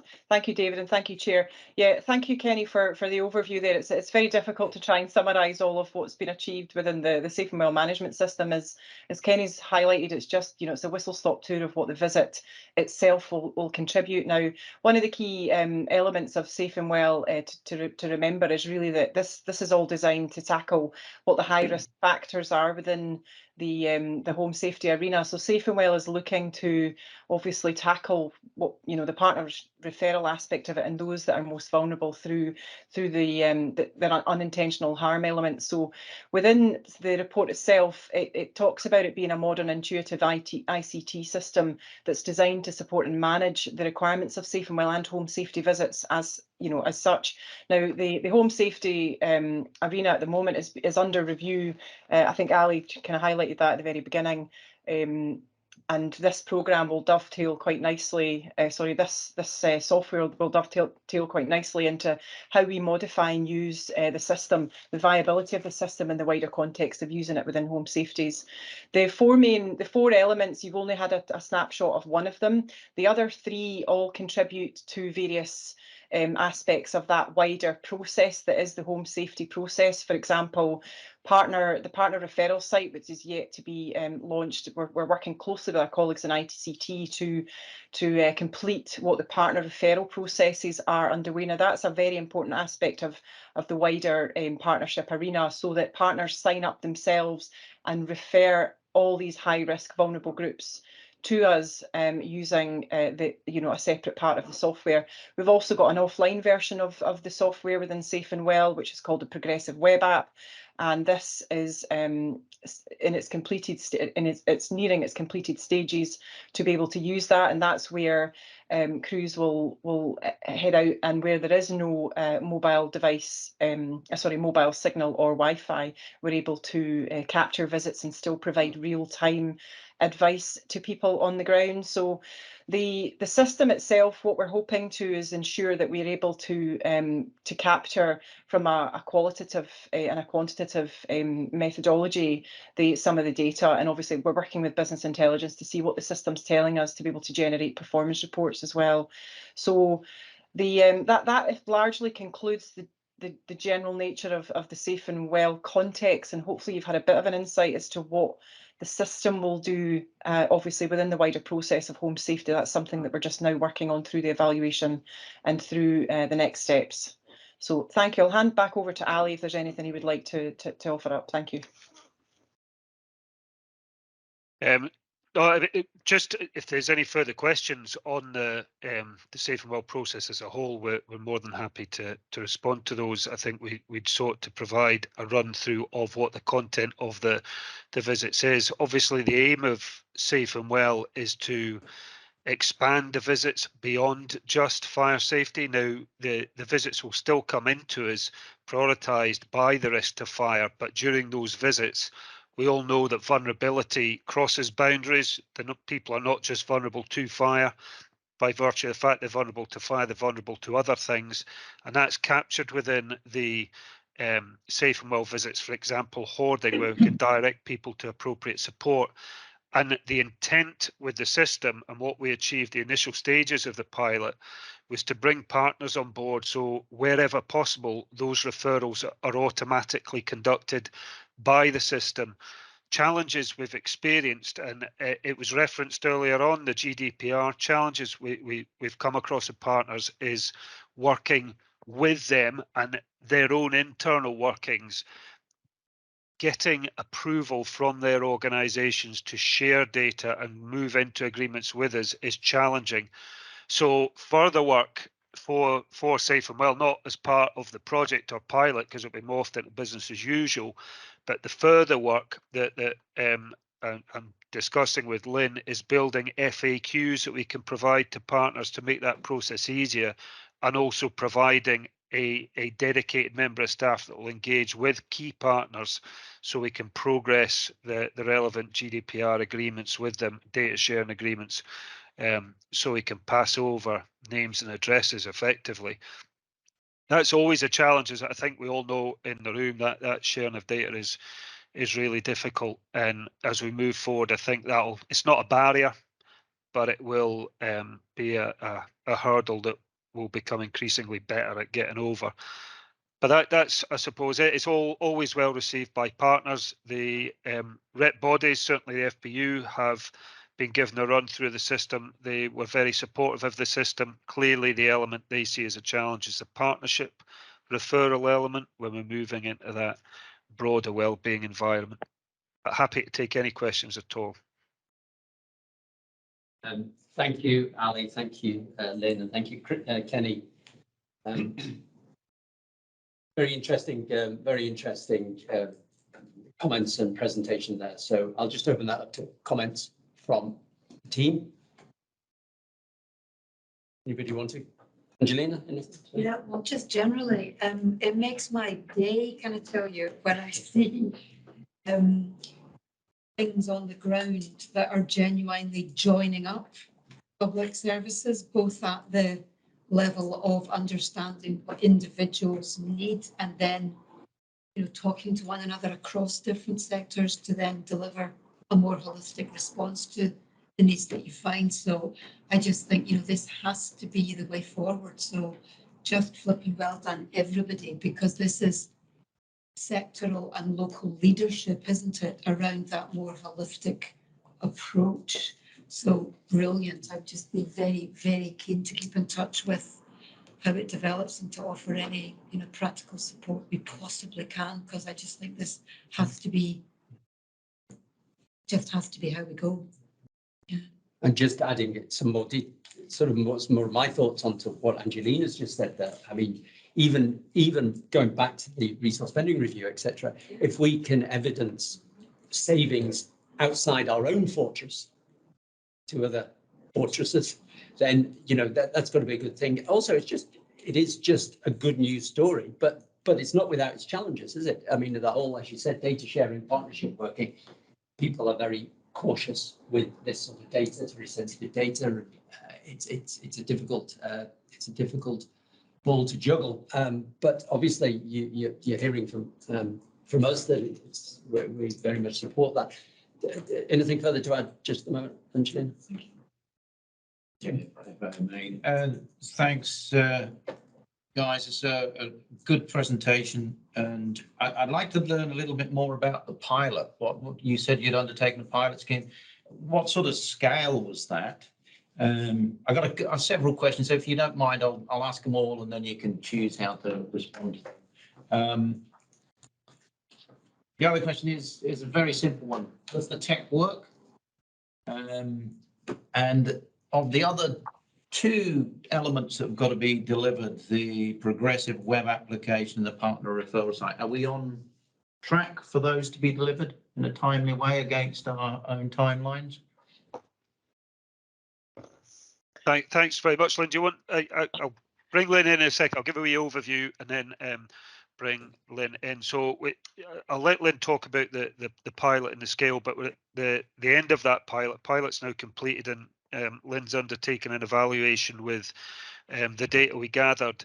We didn't gain as many visits as we'd wanted. We didn't hit the target number. However, we've received enough information to effectively evaluate those visits. The reason for that, we initially had 3 areas across Scotland undertaken safe and well visits with the community action teams, the community safety advocates going out and actually doing the visits. However, it was limited numbers. There was 6 staff, and a couple of those were off for various reasons. We then broadened it out to include another area, so we got more visits than we would otherwise have had. The progressive web app, I know ICT are working on it. I did see Stuart Chalmers appear briefly, so Stuart may be able to give an update on that. I know he's working hard with his team to resolve some challenges around the progressive web app. Likewise, the partnership referral site. So initially, the partnership referral site was working, and we did engage with a number of partners. Unfortunately, during the course of the pilot, there was a certification issue in the background of that partnership referral system that prevented new partners from being added to the Safe and Well system. So Stuart may be able to give an update on timescales for resolving that. And that probably covers the does the tech work? The system certainly seems to work.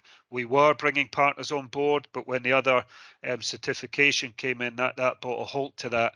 And the progressive web app, I know Stuart and his team are working hard on. But if you don't mind, I'll pass over to Lynn to speak about the pilot, and then perhaps Stuart could come in and talk to the other two issues. Thanks, Aaron. Thank you, Ali. Yes, the pilot was largely successful. It was a 6-month pilot. It commenced in February and finished just at the beginning of August there.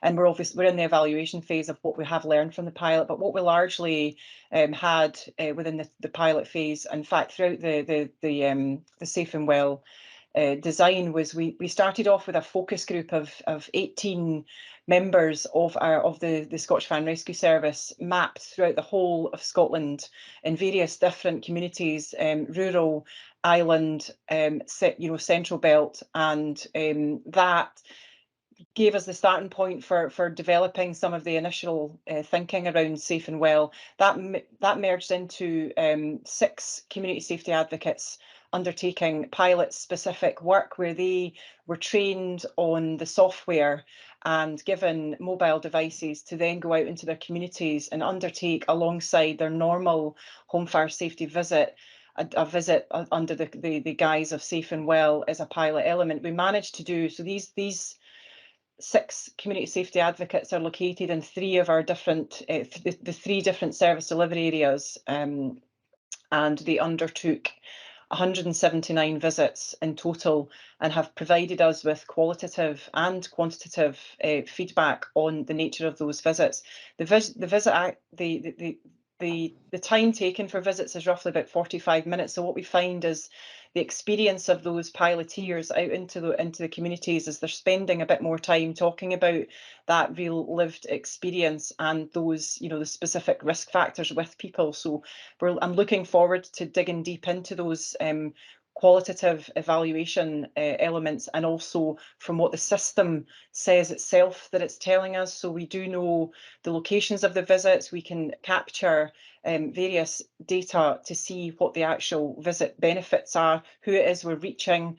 As Ali has said, we've not had much success with testing the partner referral elements based on the outage of the partner site, but we have been able to engage with partners and understand what their needs are and the complexity, which is what Ali's touched on earlier. So within the pilot itself, we're quite comfortable. We've got a degree of information that we're able to evaluate on, and I'm looking forward to getting that report all written up. But we continue that engagement with the piloteers and really ensure that what their experiences are really captured.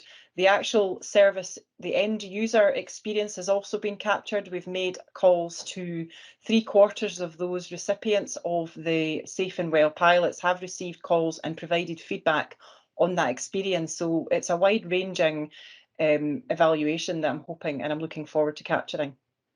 Thank you. Was Stuart going to come in and say anything about the ICT issue?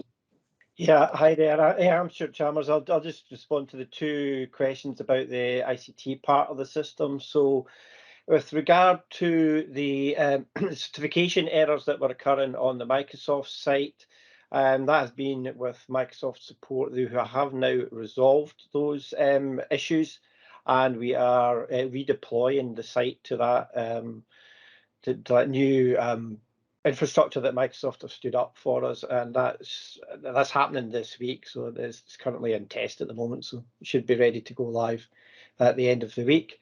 Progressive web application is going to take slightly longer. That will be around about the end of September. We lost the two people that we had working on that. Unfortunately, they moved on to pastures new, and we didn't have anybody left with the skills to deal with the progressive web application.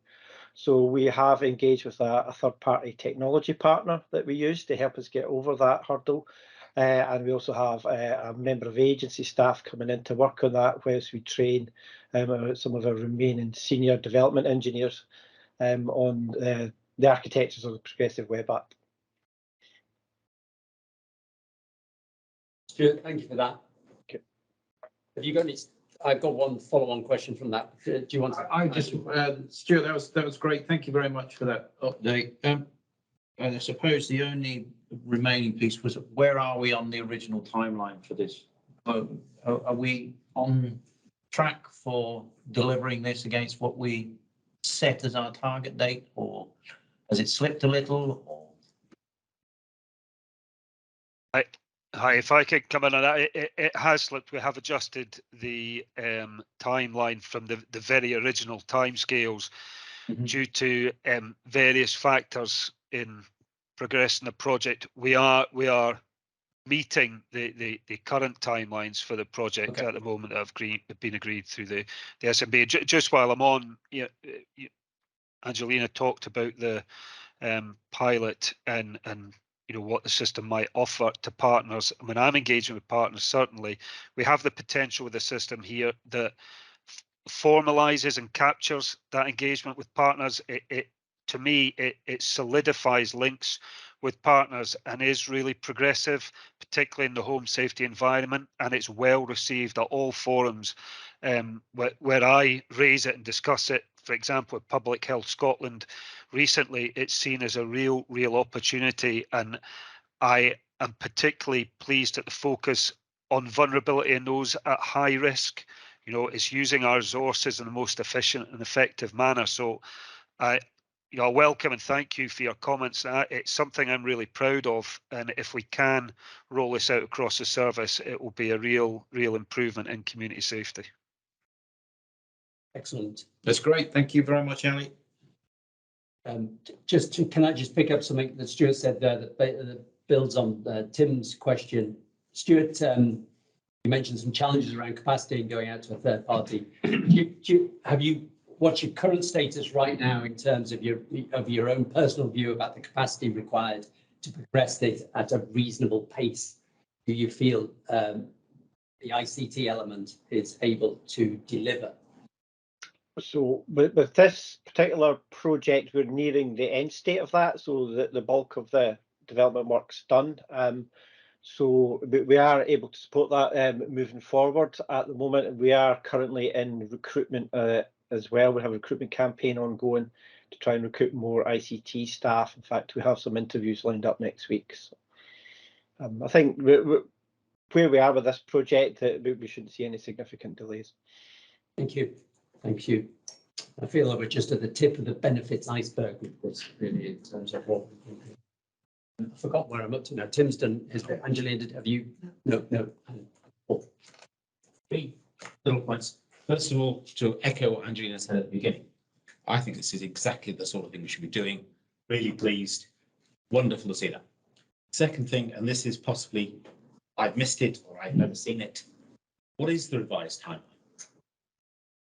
It's not in your paper that I could see. Okay, thank you. I'll come in on that one if that's okay, Lynn. So the pilot is completed, and we are bringing forward the evaluation report, and along with that, we were bringing forward an options appraisal, which we still intend to do. So that we're bringing by the end of October. One of the issues we're dealing with at the moment is you're aware of the environment with home fire safety visits, what we've learned over COVID, and I know there was a report requested by the group, but we've taken a deeper dive into home fire safety visits. We have challenges around smoke detectors, and we have an excellent system in the Safe and Well system.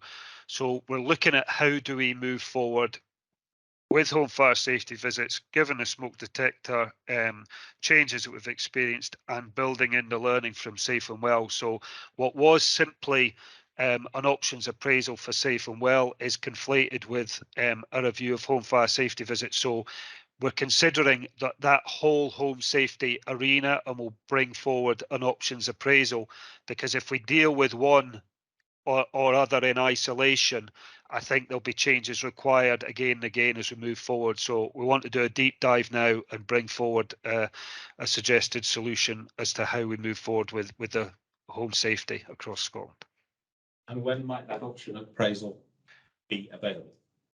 We are meeting with colleagues. So I had a meeting with my team yesterday. We have another meeting on the 13th of September, and I would envisage we'd have a firm timeline after that. I'd be hesitant to give any dates, to be honest, in this forum without speaking to colleagues.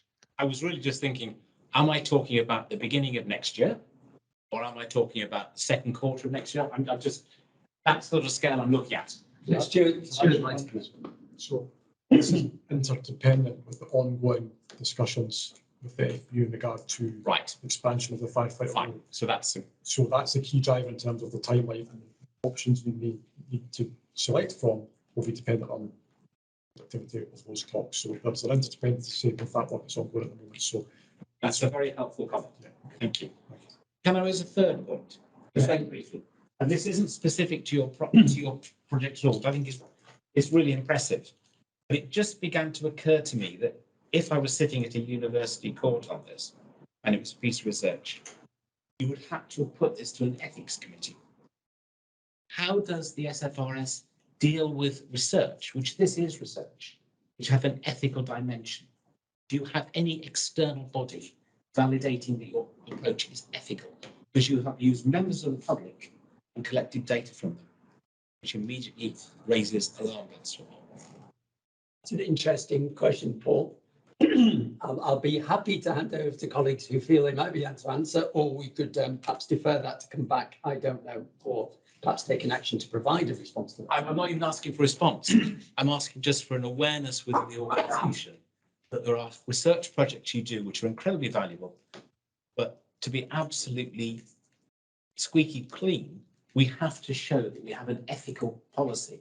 And if this was university research, it would have to have been peer reviewed by someone outside the organisation. I think that's worthy of a response, whether or not that response comes now, or whether or not we can take an action to. I wouldn't be able to respond to that, and I don't know if Richard Wetton would be able to, but if not, I think we'll get back to you in response to that. Okay, that's a good question. Thank you, Paul. Thank you. So how about we just take an action on that to provide an email response to that? Say, could we do that within 4 weeks of the meeting? Thank you. If you capture that, Pamela, that would be great. Thank you very much. Talking of challenges, time is one of them, and we're just past midday now. So I think that was a magnificent, really informative and wide-ranging, multi-point touching presentation, really, just about a very, very important aspect of what we do. So thank you so much. And we did give that, we went a little bit over the time, but I think it was well worth the time that we spent on that. So thanks to you all for taking the time to come and join us. Thank you. Thank you. Thanks, Chair. Thank you, Chair. We'll come on now to item 10. Back to you again, David, the document conversion project. And I wonder whether or not you could just keep an eye on the time here. We're looking to finish the public section of this in around 25 minutes. We'll do our best. Thank you, Chair. That doesn't give you 25 minutes, by the way, for this one. The document conversion project, Mark Duffy is here to speak to that, and Mark will give you a whistle-stop tour, which will cover the points that are raised in the 3.1 of the paper. I think just for a bit of context around this, you will recall previous presentations to the committee on some of the work around about the response and resilience restructure and the introduction of the operations function back in January 2021. As you can see through the background, the document conversion project team was put in place at that point, and they've been working merrily on this project since then. The chair did signpost earlier that he would look to discuss risk around about this particular topic, and I think under our critical risk control measures and current challenges with this project, I think Mark will probably cover that in his presentation. So over to you, Mark. Welcome, Mark. Thank you, David. Good afternoon, everyone. Good afternoon, Chair. I'm just going to share my screen to start with.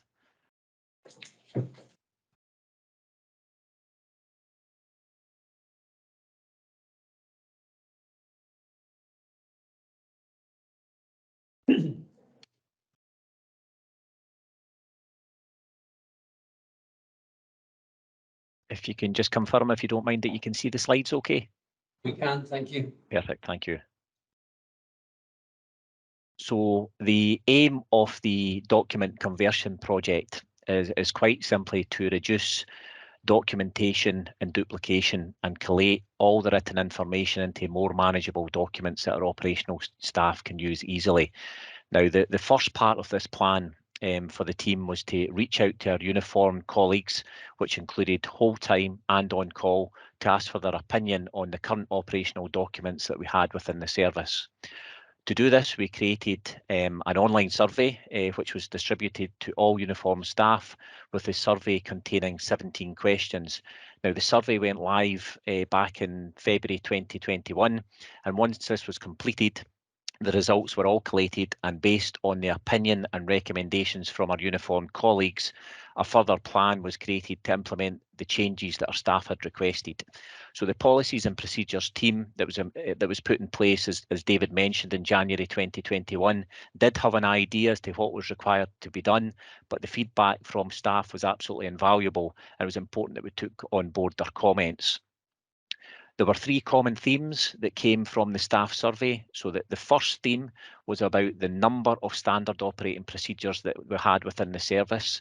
The feedback was that they were quite excessive and they contained too much information, with some of that information not being quite relevant. Some of our standard operating procedures are 50 to 60 pages long. The second theme was that the current standard operating procedures contained too much background information, which staff thought should be captured, but potentially not in that document, and they should stand in they should be in a standalone document. And the third theme that was mentioned in the staff survey throughout was that the standard operating procedures should be easily accessed when our crews are either mobilised to an incident or in attendance at an incident through the GTAC tablets, and they should be able to navigate it with ease.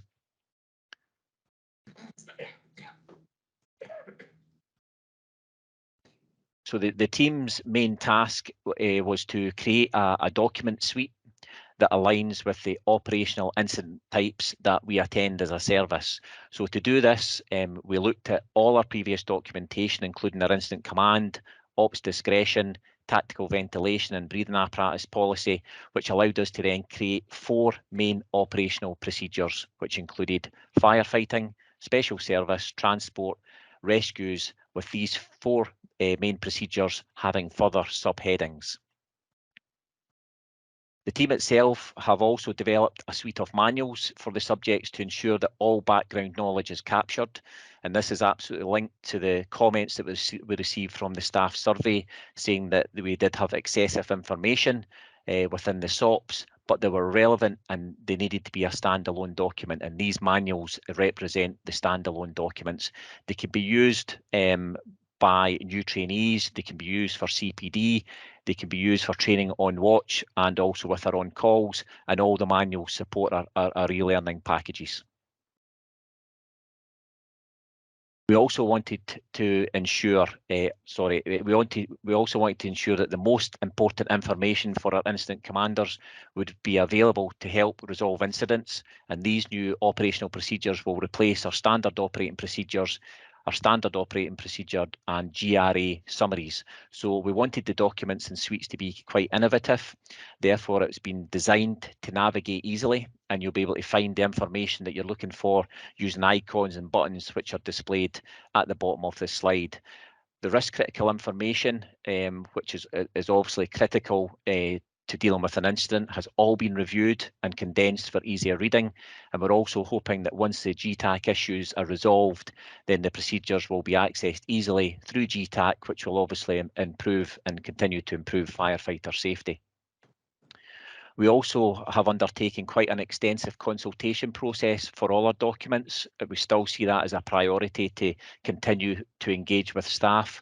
So we received a number of comments regarding our consultation process that we used previously, and a lot of our staff felt it was quite cumbersome, it was quite clunky, it took quite a lot of time to reply. So we now use an automated process which has increased the number of comments that we receive, which is obviously a positive. It also allows us to store all these comments on SharePoint so we can retrieve them at our ease. And it also allows us to feed back to our staff to say that we acknowledge your comment and we're taking it into consideration, and that feedback is absolutely critical. To complete the presentation, the final slide that's up there shows what our project goals are. So we are confident that the new suite of documents will be easy to navigate, they'll be easily accessible, which will assist in improving firefighter safety. We will make sure that all the documents comply with the national operational guidance by using these to identify all the hazards, risks and control measures. And we'll carry out that gap analysis with our own suite of documents to make sure that all aspects are covered. Our current documentation will all be cross-referenced and is all cross-referenced with the new ones to confirm that all the information is transferred across without duplication and we're not missing anything. And although the process to create the new documents may take time, the maintenance and review process will be a lot more streamlined and efficient with a lot less cross-referencing, only needing to change one document rather than having to make changes to 4 or 5, which we currently have to do. So on average, our new operational procedures are between 8 and 10 pages long, comparing it to some of the standard operating procedures that we have at the moment that are 50 to 60 pages long that I mentioned. And just to complete the presentation, we are beginning to prepare that document conversion phase 1 launch, assisted by our ICT and comms colleagues. And there's a number of challenges that we have regarding that. I'll stop there, Chair. I'll stop sharing my screen and I'll be happy to answer any questions. Thank you very much.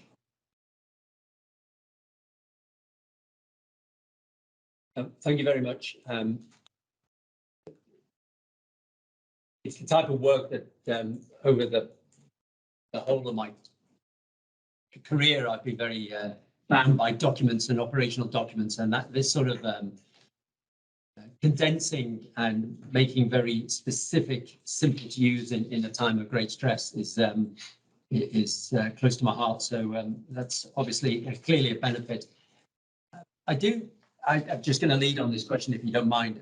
I do have a slight concern, though, obviously, about the GTAC tablet. And now I know we're going to get onto this on 11.2, but it sort of, because this sits in direct reliance on the GTAC tablet, really. I suppose it's a bit of a premature question considering that the spotlight is GTAC tablets, but it's just to make that point, really. But I'll open it up perhaps wider to other colleagues. I think to add. Well, actually, I was going to expand on your point. You asked the obvious question there, Nick, but I suppose the other obvious question is the GTAC tablet going to be the only way to access these things, or are there other methods of accessing these materials? And I was just going to ask a little bit about the governance process. It made a very good point about how governance is really much better for maintaining the currency, and I'd just like to understand a little bit about the processes of maintaining the currency of these things over time. So I'll probably take your first question there regarding the how we actually display the documents. So the GTAC, it would be our number one way to display the documents. It's absolutely the GTAC itself being available on the fire appliances. At the touch of a button, our incident commanders can get all the information that they possibly can. There are other ways for it to be shown on the GTAC. We are looking at potentially a PDF version to be shown on the GTAC, which will provide the same information. Probably the disadvantages of that is that if there's links within the documents, if it was shown on the GTAC, you can't use the links on a PDF version. So that would be the only thing. So you would have to navigate maybe between a couple of documents if we used PDF. So they can be displayed, but potentially not how we would like them to be displayed. You did mention about the importance of the use of this type of stuff in CPD, and that makes perfect sense to me. But I'm assuming that you're not going to have to sit in a pump and use a GTAC tablet if you're doing CPD, are you? No, the manuals themselves, the slide that I displayed in regards to the manuals, they're probably a nice to know rather than an absolute necessity to know. So in regards to the manuals, we would expect those manuals to be read on station during CPD events, etc. You know, and the manuals can be worked through. But the main documents that are in the GTAC are absolutely the documents that you need to deal with the incident in front of you. Okay, thank you. I'll just add to that, Chair, if that's okay. And then are you going to cover off the governance piece? So that splitting the information was really one of those key points that came through very early on in the discussions around about this, and we learned a lot from the COVID period and the task card approach, and the task cards were very well received on fire stations and with supervisory managers around about the actions that needed to be taken. And that kind of flowed that effectively approaches the way that we went. So we learned lessons from that. That extraneous information, you know, rightly identified, is all good reading. It's background information we posted elsewhere, and training colleagues will be working with us in terms of LCMS and posting that there. So that's fine.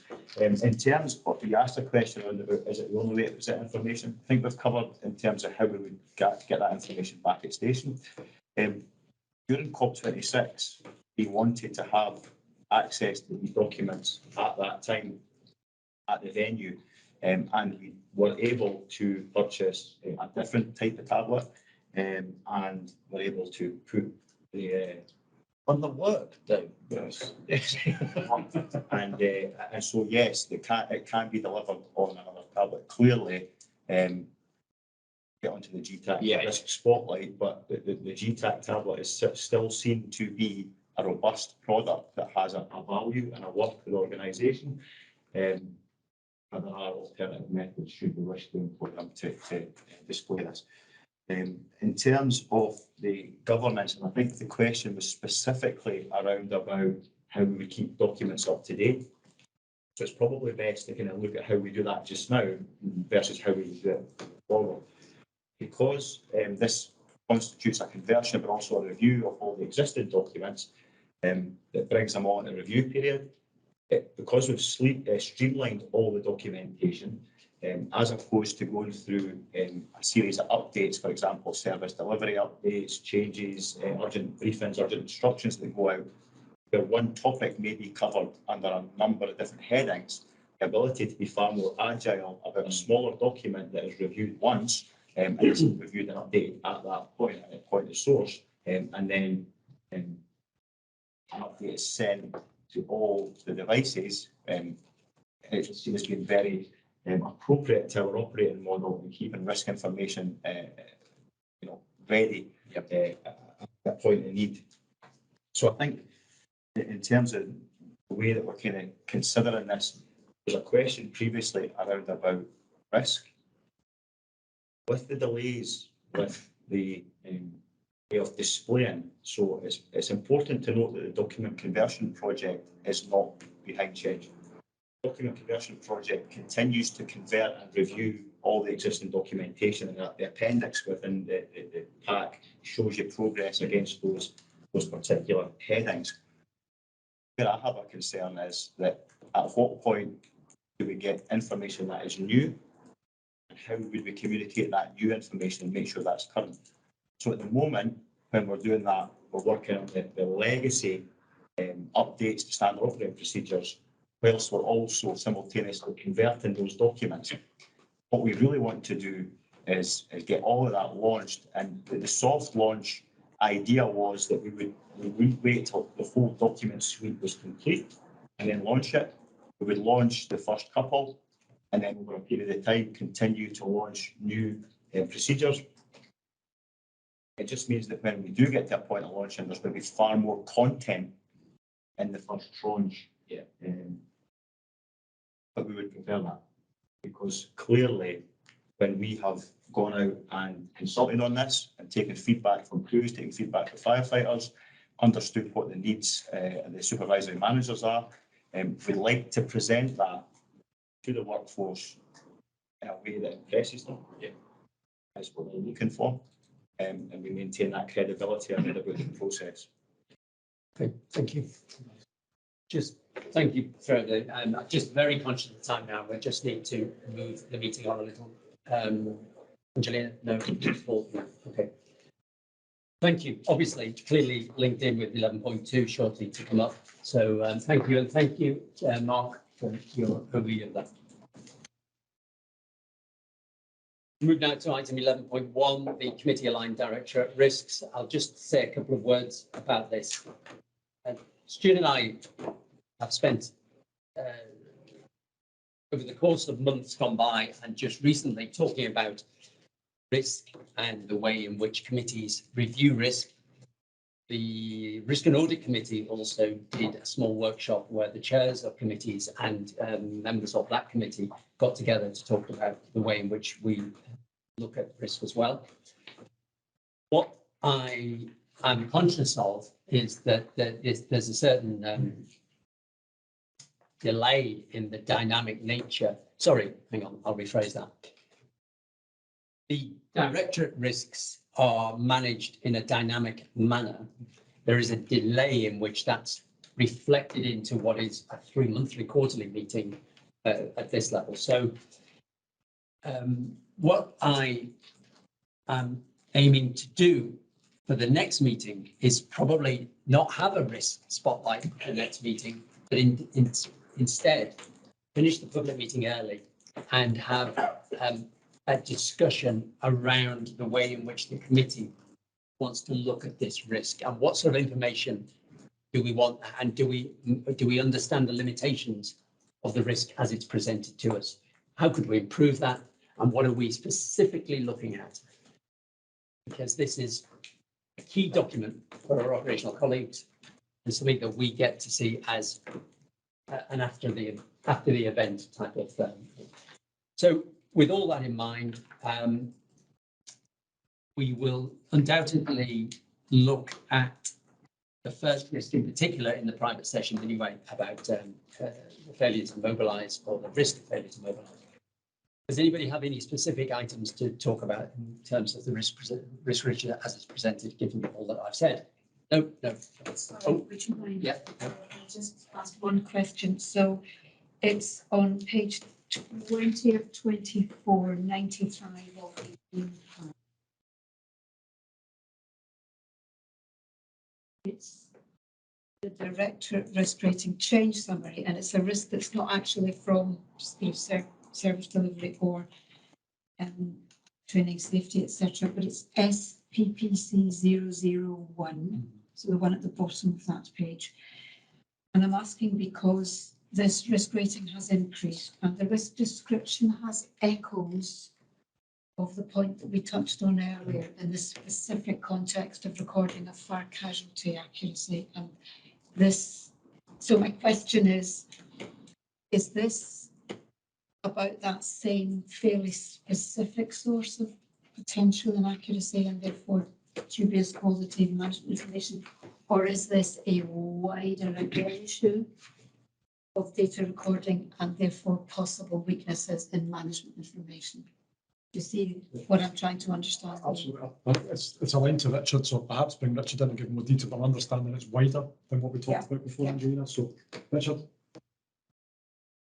Yeah, thank you, Stuart. Thank you, Angelina, for the question.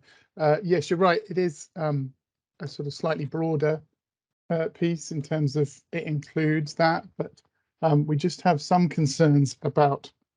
We've had a couple of matters recently in terms of quality of data, some of it which was alluded to earlier on in terms of that data collection, which obviously you also heard that we've in discussions with in terms of trying to improve that, but also some issues relating to our statistical reporting, again, just weaknesses in data, which we felt that required an increase in the risk scoring in order for us to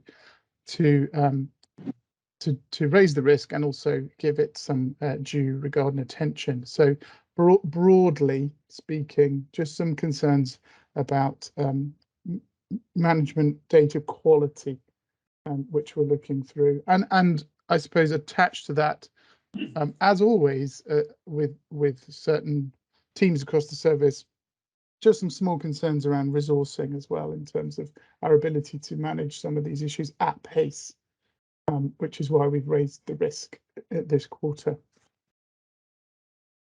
Thank you, Richard, for that explanation. Thank you, Angelina, for the question. And it's something we did touch on about a year ago, Richard, when we talked about the data that we had covered around AEDs, if you recall, when we did the deep dive into AEDs, which we also said, noting that we would revisit to sort of do a longer look back on that report to see what, if anything, has come out from that.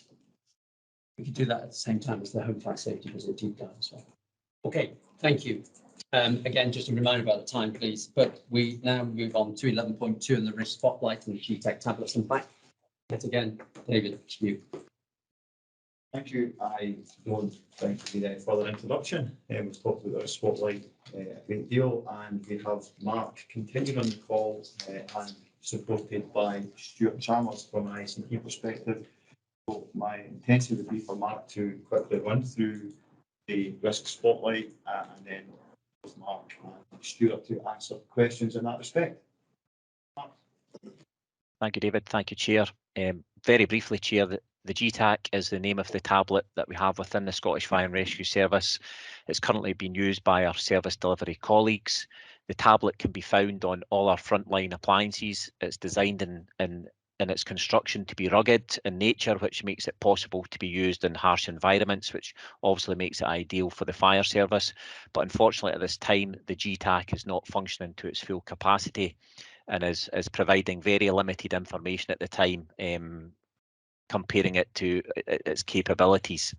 So at this time, the GTAC is not able to run the document conversion project and potentially safe and well when it's ready to go live. So some of the issues that GTAC have is that it's running with a very outdated operating system.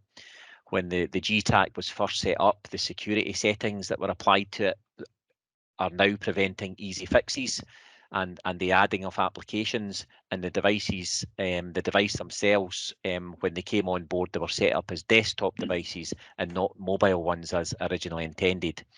And what makes the GTAC issues slightly more complicated is that the short-term issues are linked to the in-vehicle solution project, which does complicate things slightly. So, and as you can tell by the paper, ICT are absolutely leading on this and trying to navigate round the GTAC issues, along with those short-term complications that we have and the in-vehicle solutions project at the same time. So I'll stop at that, Chair, and I'm more than happy to answer any questions. And I know Stuart's on the call to provide support from ICT. Okay, thank you, Mark. Yeah, where do we start with that? The reason this paper has come up to the committee was that it was repeatedly brought to our attention that the GTAC tablet was featuring as a sticking point in the progress of a number of things and has problems of its own as well. And therefore, we thought the committee would benefit from an update on that. And fundamentally, my question on the GTAC tablet is around how you mentioned something earlier. Forgive me, I've forgotten the exact phraseology here, but you said, well, we can look at the documents on a yes, but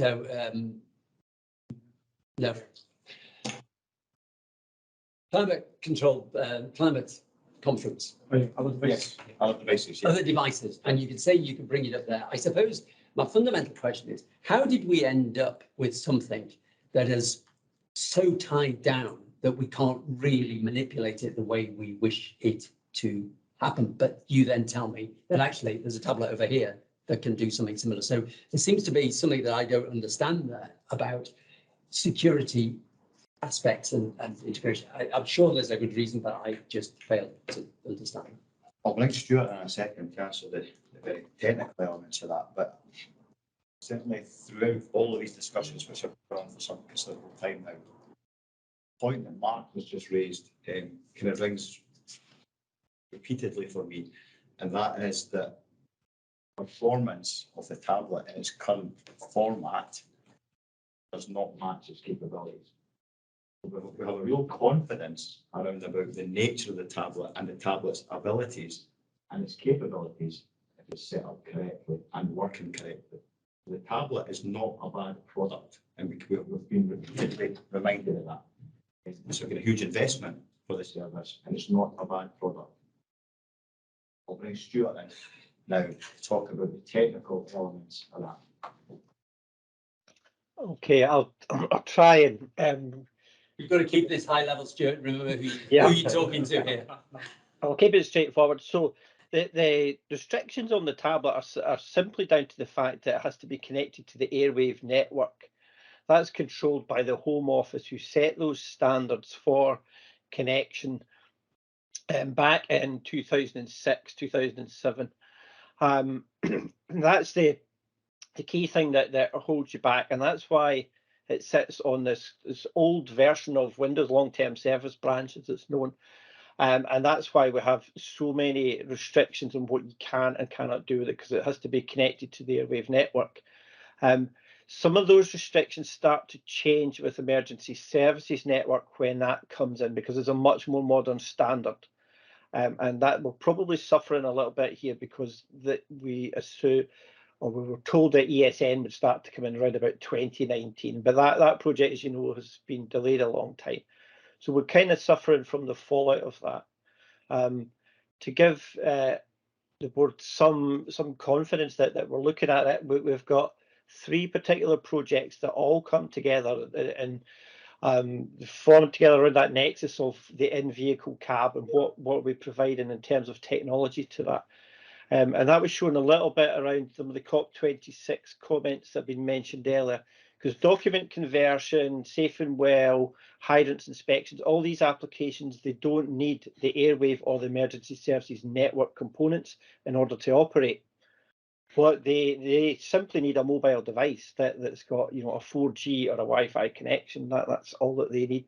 So there's a piece of work ongoing. We have a proof of concept vehicle that's going to be touring the country towards the end of September with the new vision, which is essentially if you forgive me here, but it's replacing the existing MDT in the tablet and putting the GTAC in its place, and then bringing in another tablet that allows all the kind of non-airwave and non-ESN applications to function. And that will work in the same way as a large mobile phone did, or the iPads, for instance, that we used in COP26. And that'll give you full functionality across all of that. So that's the direction of travel. Essentially, the architectures have all been done. They have kind of undergoing approval as we speak with the Home Office, and they're heavily involved in this. So they're signing off those architectures. And as soon as we get the green light from them that what we're trying to do is possible, then we can start to move ahead. Timescales for that rollout, though, are looking at round about next summer, because it's very tied in to Emergency Services Network. Does that answer the question?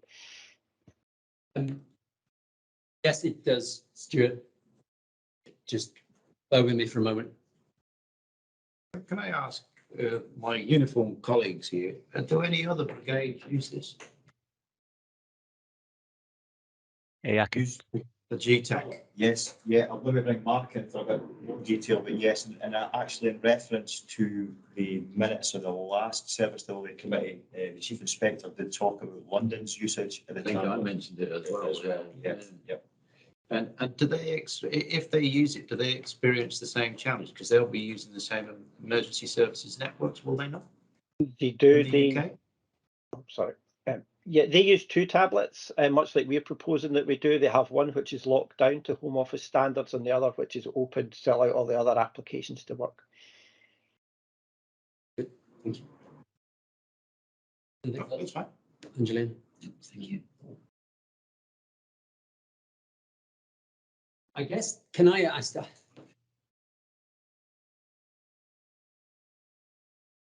just want to ask a question really, which is a fundamental question for this committee really, about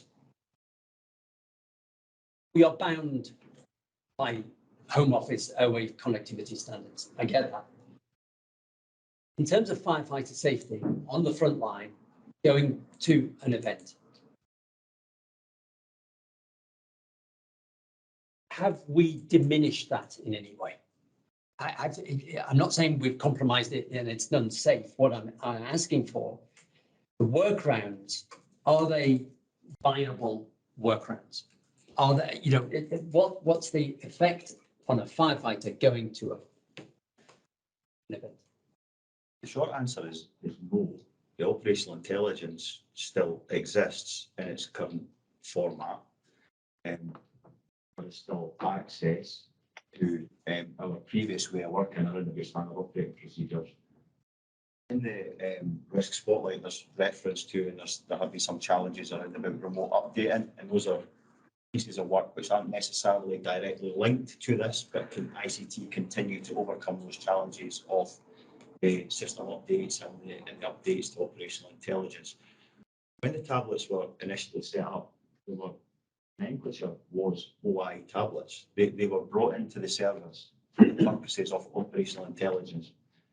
And we've looked to seek opportunities wherever possible to, I think as Stuart's described there, to broaden what we can do with that tablet to aid and assist firefighter safety. Everything that we're trying to put on it currently exists somewhere else in a different format, and with the exception of the Safe and Well app, which is a separate discussion point. But in terms of your specific question on firefighter safety, we've not diminished firefighter safety, no. If there's updates that aren't accessible, or if there's information that we can't get to firefighters, then that would be different. And I think that was the kind of nature of some of the discussions around about how we would update documents in the future, and what the practice should be, because clearly what we've identified is that in terms of digesting information and in terms of being at an operational incident and having easier access, we feel that our new system would enhance. We've certainly not diminished currently. Okay, that's fine. I can visualize what it is you're saying there in terms of access points elsewhere. There's a nice to have to pull that together to have it in a smooth single point access. Okay, all right, thank you. Thanks to all. Thanks, Mark. Thanks, Stuart. Thanks for all your comments. Thank you. Now we move to the update from the HMFSI, and Rick, over to you, please. Thank you, Chair. Board members, I think the paper is fairly straightforward. Just gives an update on the arrangements that are taking place now, ones that have happened in the past that are going to be laid, and of course work that's about to start. Happy to take any questions if there are any. Great, thank you. Succinct overview. Looking forward to hearing, looking forward to reading your firefighting in high-rise buildings. So that'll be an interesting report. Does anybody have any further questions for Rick? Thank you, thank you. And Rick, I hope, although you've only spoken for a short time and you'll only be on screen for a short time, I hope you found the rest of your time here beneficial, just to see how we're going about business and our scrutiny of your previous reports in particular. Thank you, Chair. Yes, it's very interesting to observe. Thank you. Thank you. Thank you very much. Okay, so where does that take us? That takes us now to item 13.1, the forward plan. We just talked about risk and the way in which we may deal and look at risk in the future. Is there anything further that you can think of, Ali, that is around the forward plan? I can't think of anything particular. It's something that I will be liaising with Stuart about how we go about that. But anything else? No, nothing further to add on that. 13.2, any items for consideration? One of them might be well, which is already being considered by the board in a wider context, will be our private session. Anything from what we've already been through? No? Okay, thank you. And Ali, review actions. Thank you, Chair. We've noted 2 actions just throughout the meeting, just from the committee of content as detailed. They relate to 8.1 and to the Chair of the Service Delivery Committee to write to the ACO David Fares detailing the committee's ask on deep dive into the punch safety visits report. That's it. Excellent. Thank you. And item 9, in addition to item 9, for ACO Fares with an email response to the Service Delivery Committee members within 4 weeks in regard to SFRS consideration related specifically to considerations for the supermarket system. That's it. Okay. Thank you. Thank you. Thank you. If I just check, can you just read that again? It's certainly, it's just for ACO David Fares to provide an email response to SDC members within 4 weeks in regard to SFRS considerations related specifically to ethical considerations. Could I just ask that to change slightly? Because I don't think it's a service delivery issue. I think this is a service-wide issue. Okay. And I think it'd be unfair to put it on to David to do that. Someone to provide hygiene service. Stuart, if you'd make that for Stuart, then that'd be great. Thank you, Alan. Thank you.